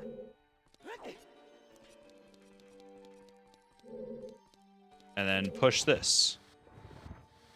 I don't know where this pushes to, but we'll push it.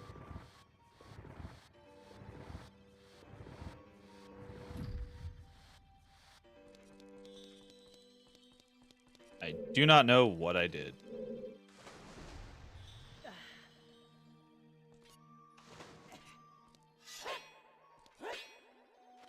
We can bomb this wall. And then that'll let us push it again.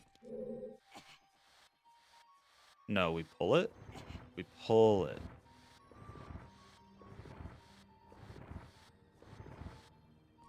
And then we'll have to go to the other side to push it all the way. Oh, I see. I'm supposed to get it into the water and put it on the button. So that's one of the buttons that needs something constantly on it. Okay. I understand now. I understand now.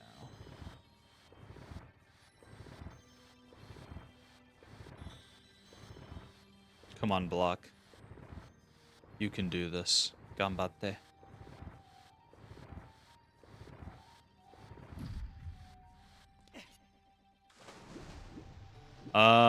So this is mildly awkward.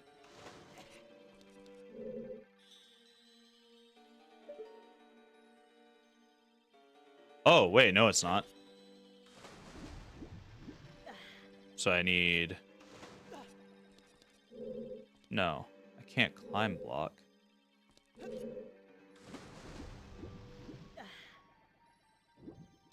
What if I just go press this button myself? I haven't done that yet.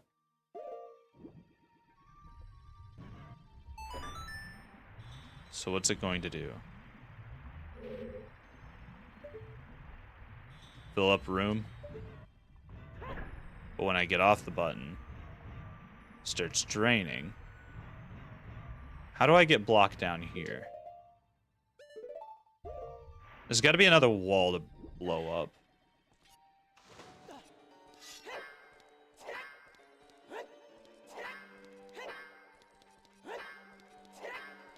Would have to be my guess. Oh, no. No, I see the solution. I'm just dumb.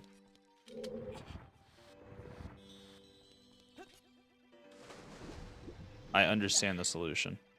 I pulled it in the wrong direction. That's what I did.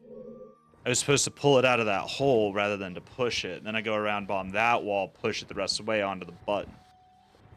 But instead, I just moved it over here, so it's just going to take forever to move it back. Which is fine, which is fine. I just goofed up is all.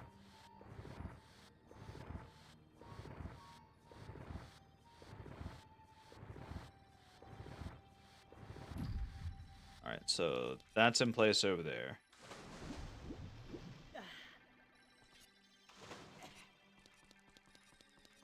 And just go back over here.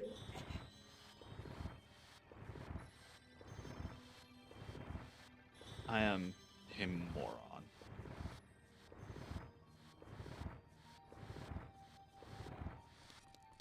Okay, let's run back over here real quick. This is going to be mildly annoying.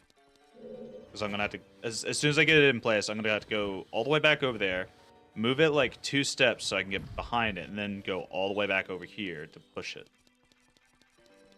And I guess I don't technically have to go over there in order just to... Actually, I could just pull it most of the way, I think. Maybe. Actually, let's see. Let's see how far we can move it without having to run all the way back around, because that'll save a little bit of time. So that's as far as I can move it there. Is that... That's not enough room. Okay. I mean, it's whatever. It's not a huge distance. It's just enough to be mildly annoying.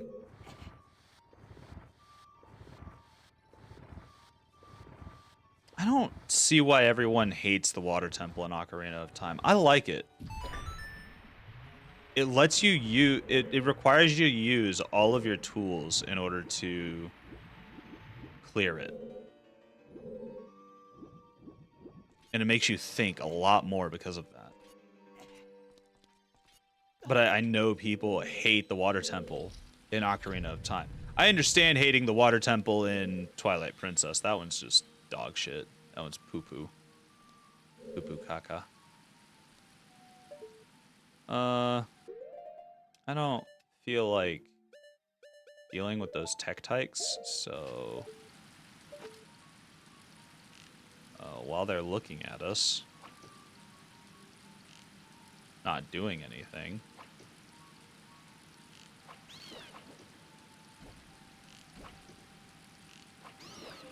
We'll just do that.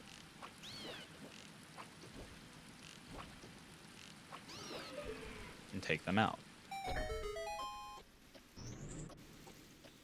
Alright, we gotta play hopscotch on the water.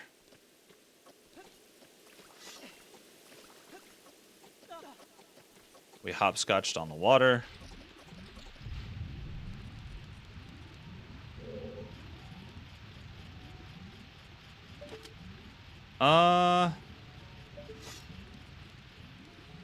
Let's go right here.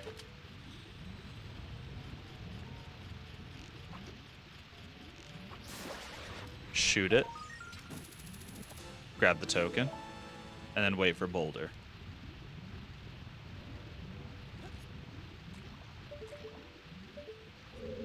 So what, do we go in here? We don't need to go in here. Oh, I see what we're doing. Swap to iron boots so we can sink and also not get hit by Boulder. And then we go this way. Ow. Whore. Whore. I hit your weak spot.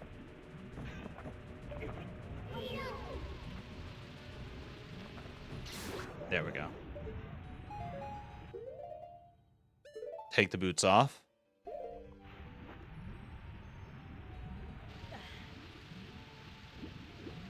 And then this is where the last key goes.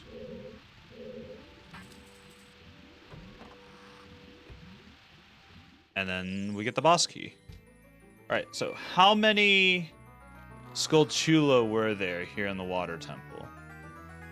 5, right? Is that accurate?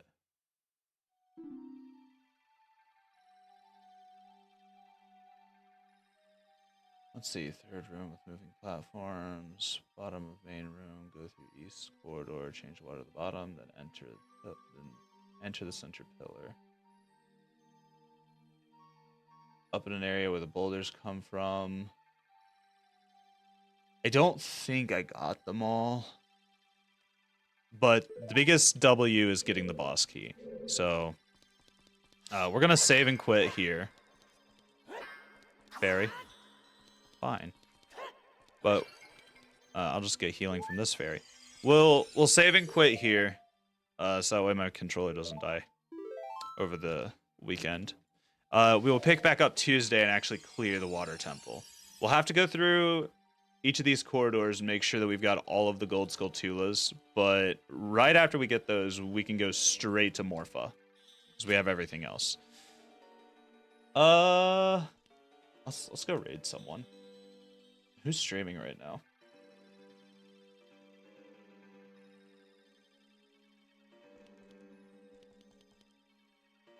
Let's see, Burr is playing World. Let's go bother Burr. Haven't done that in a hot minute. He's taking a break right now, it looks like. How long has he been on break? Let's go look. We actually...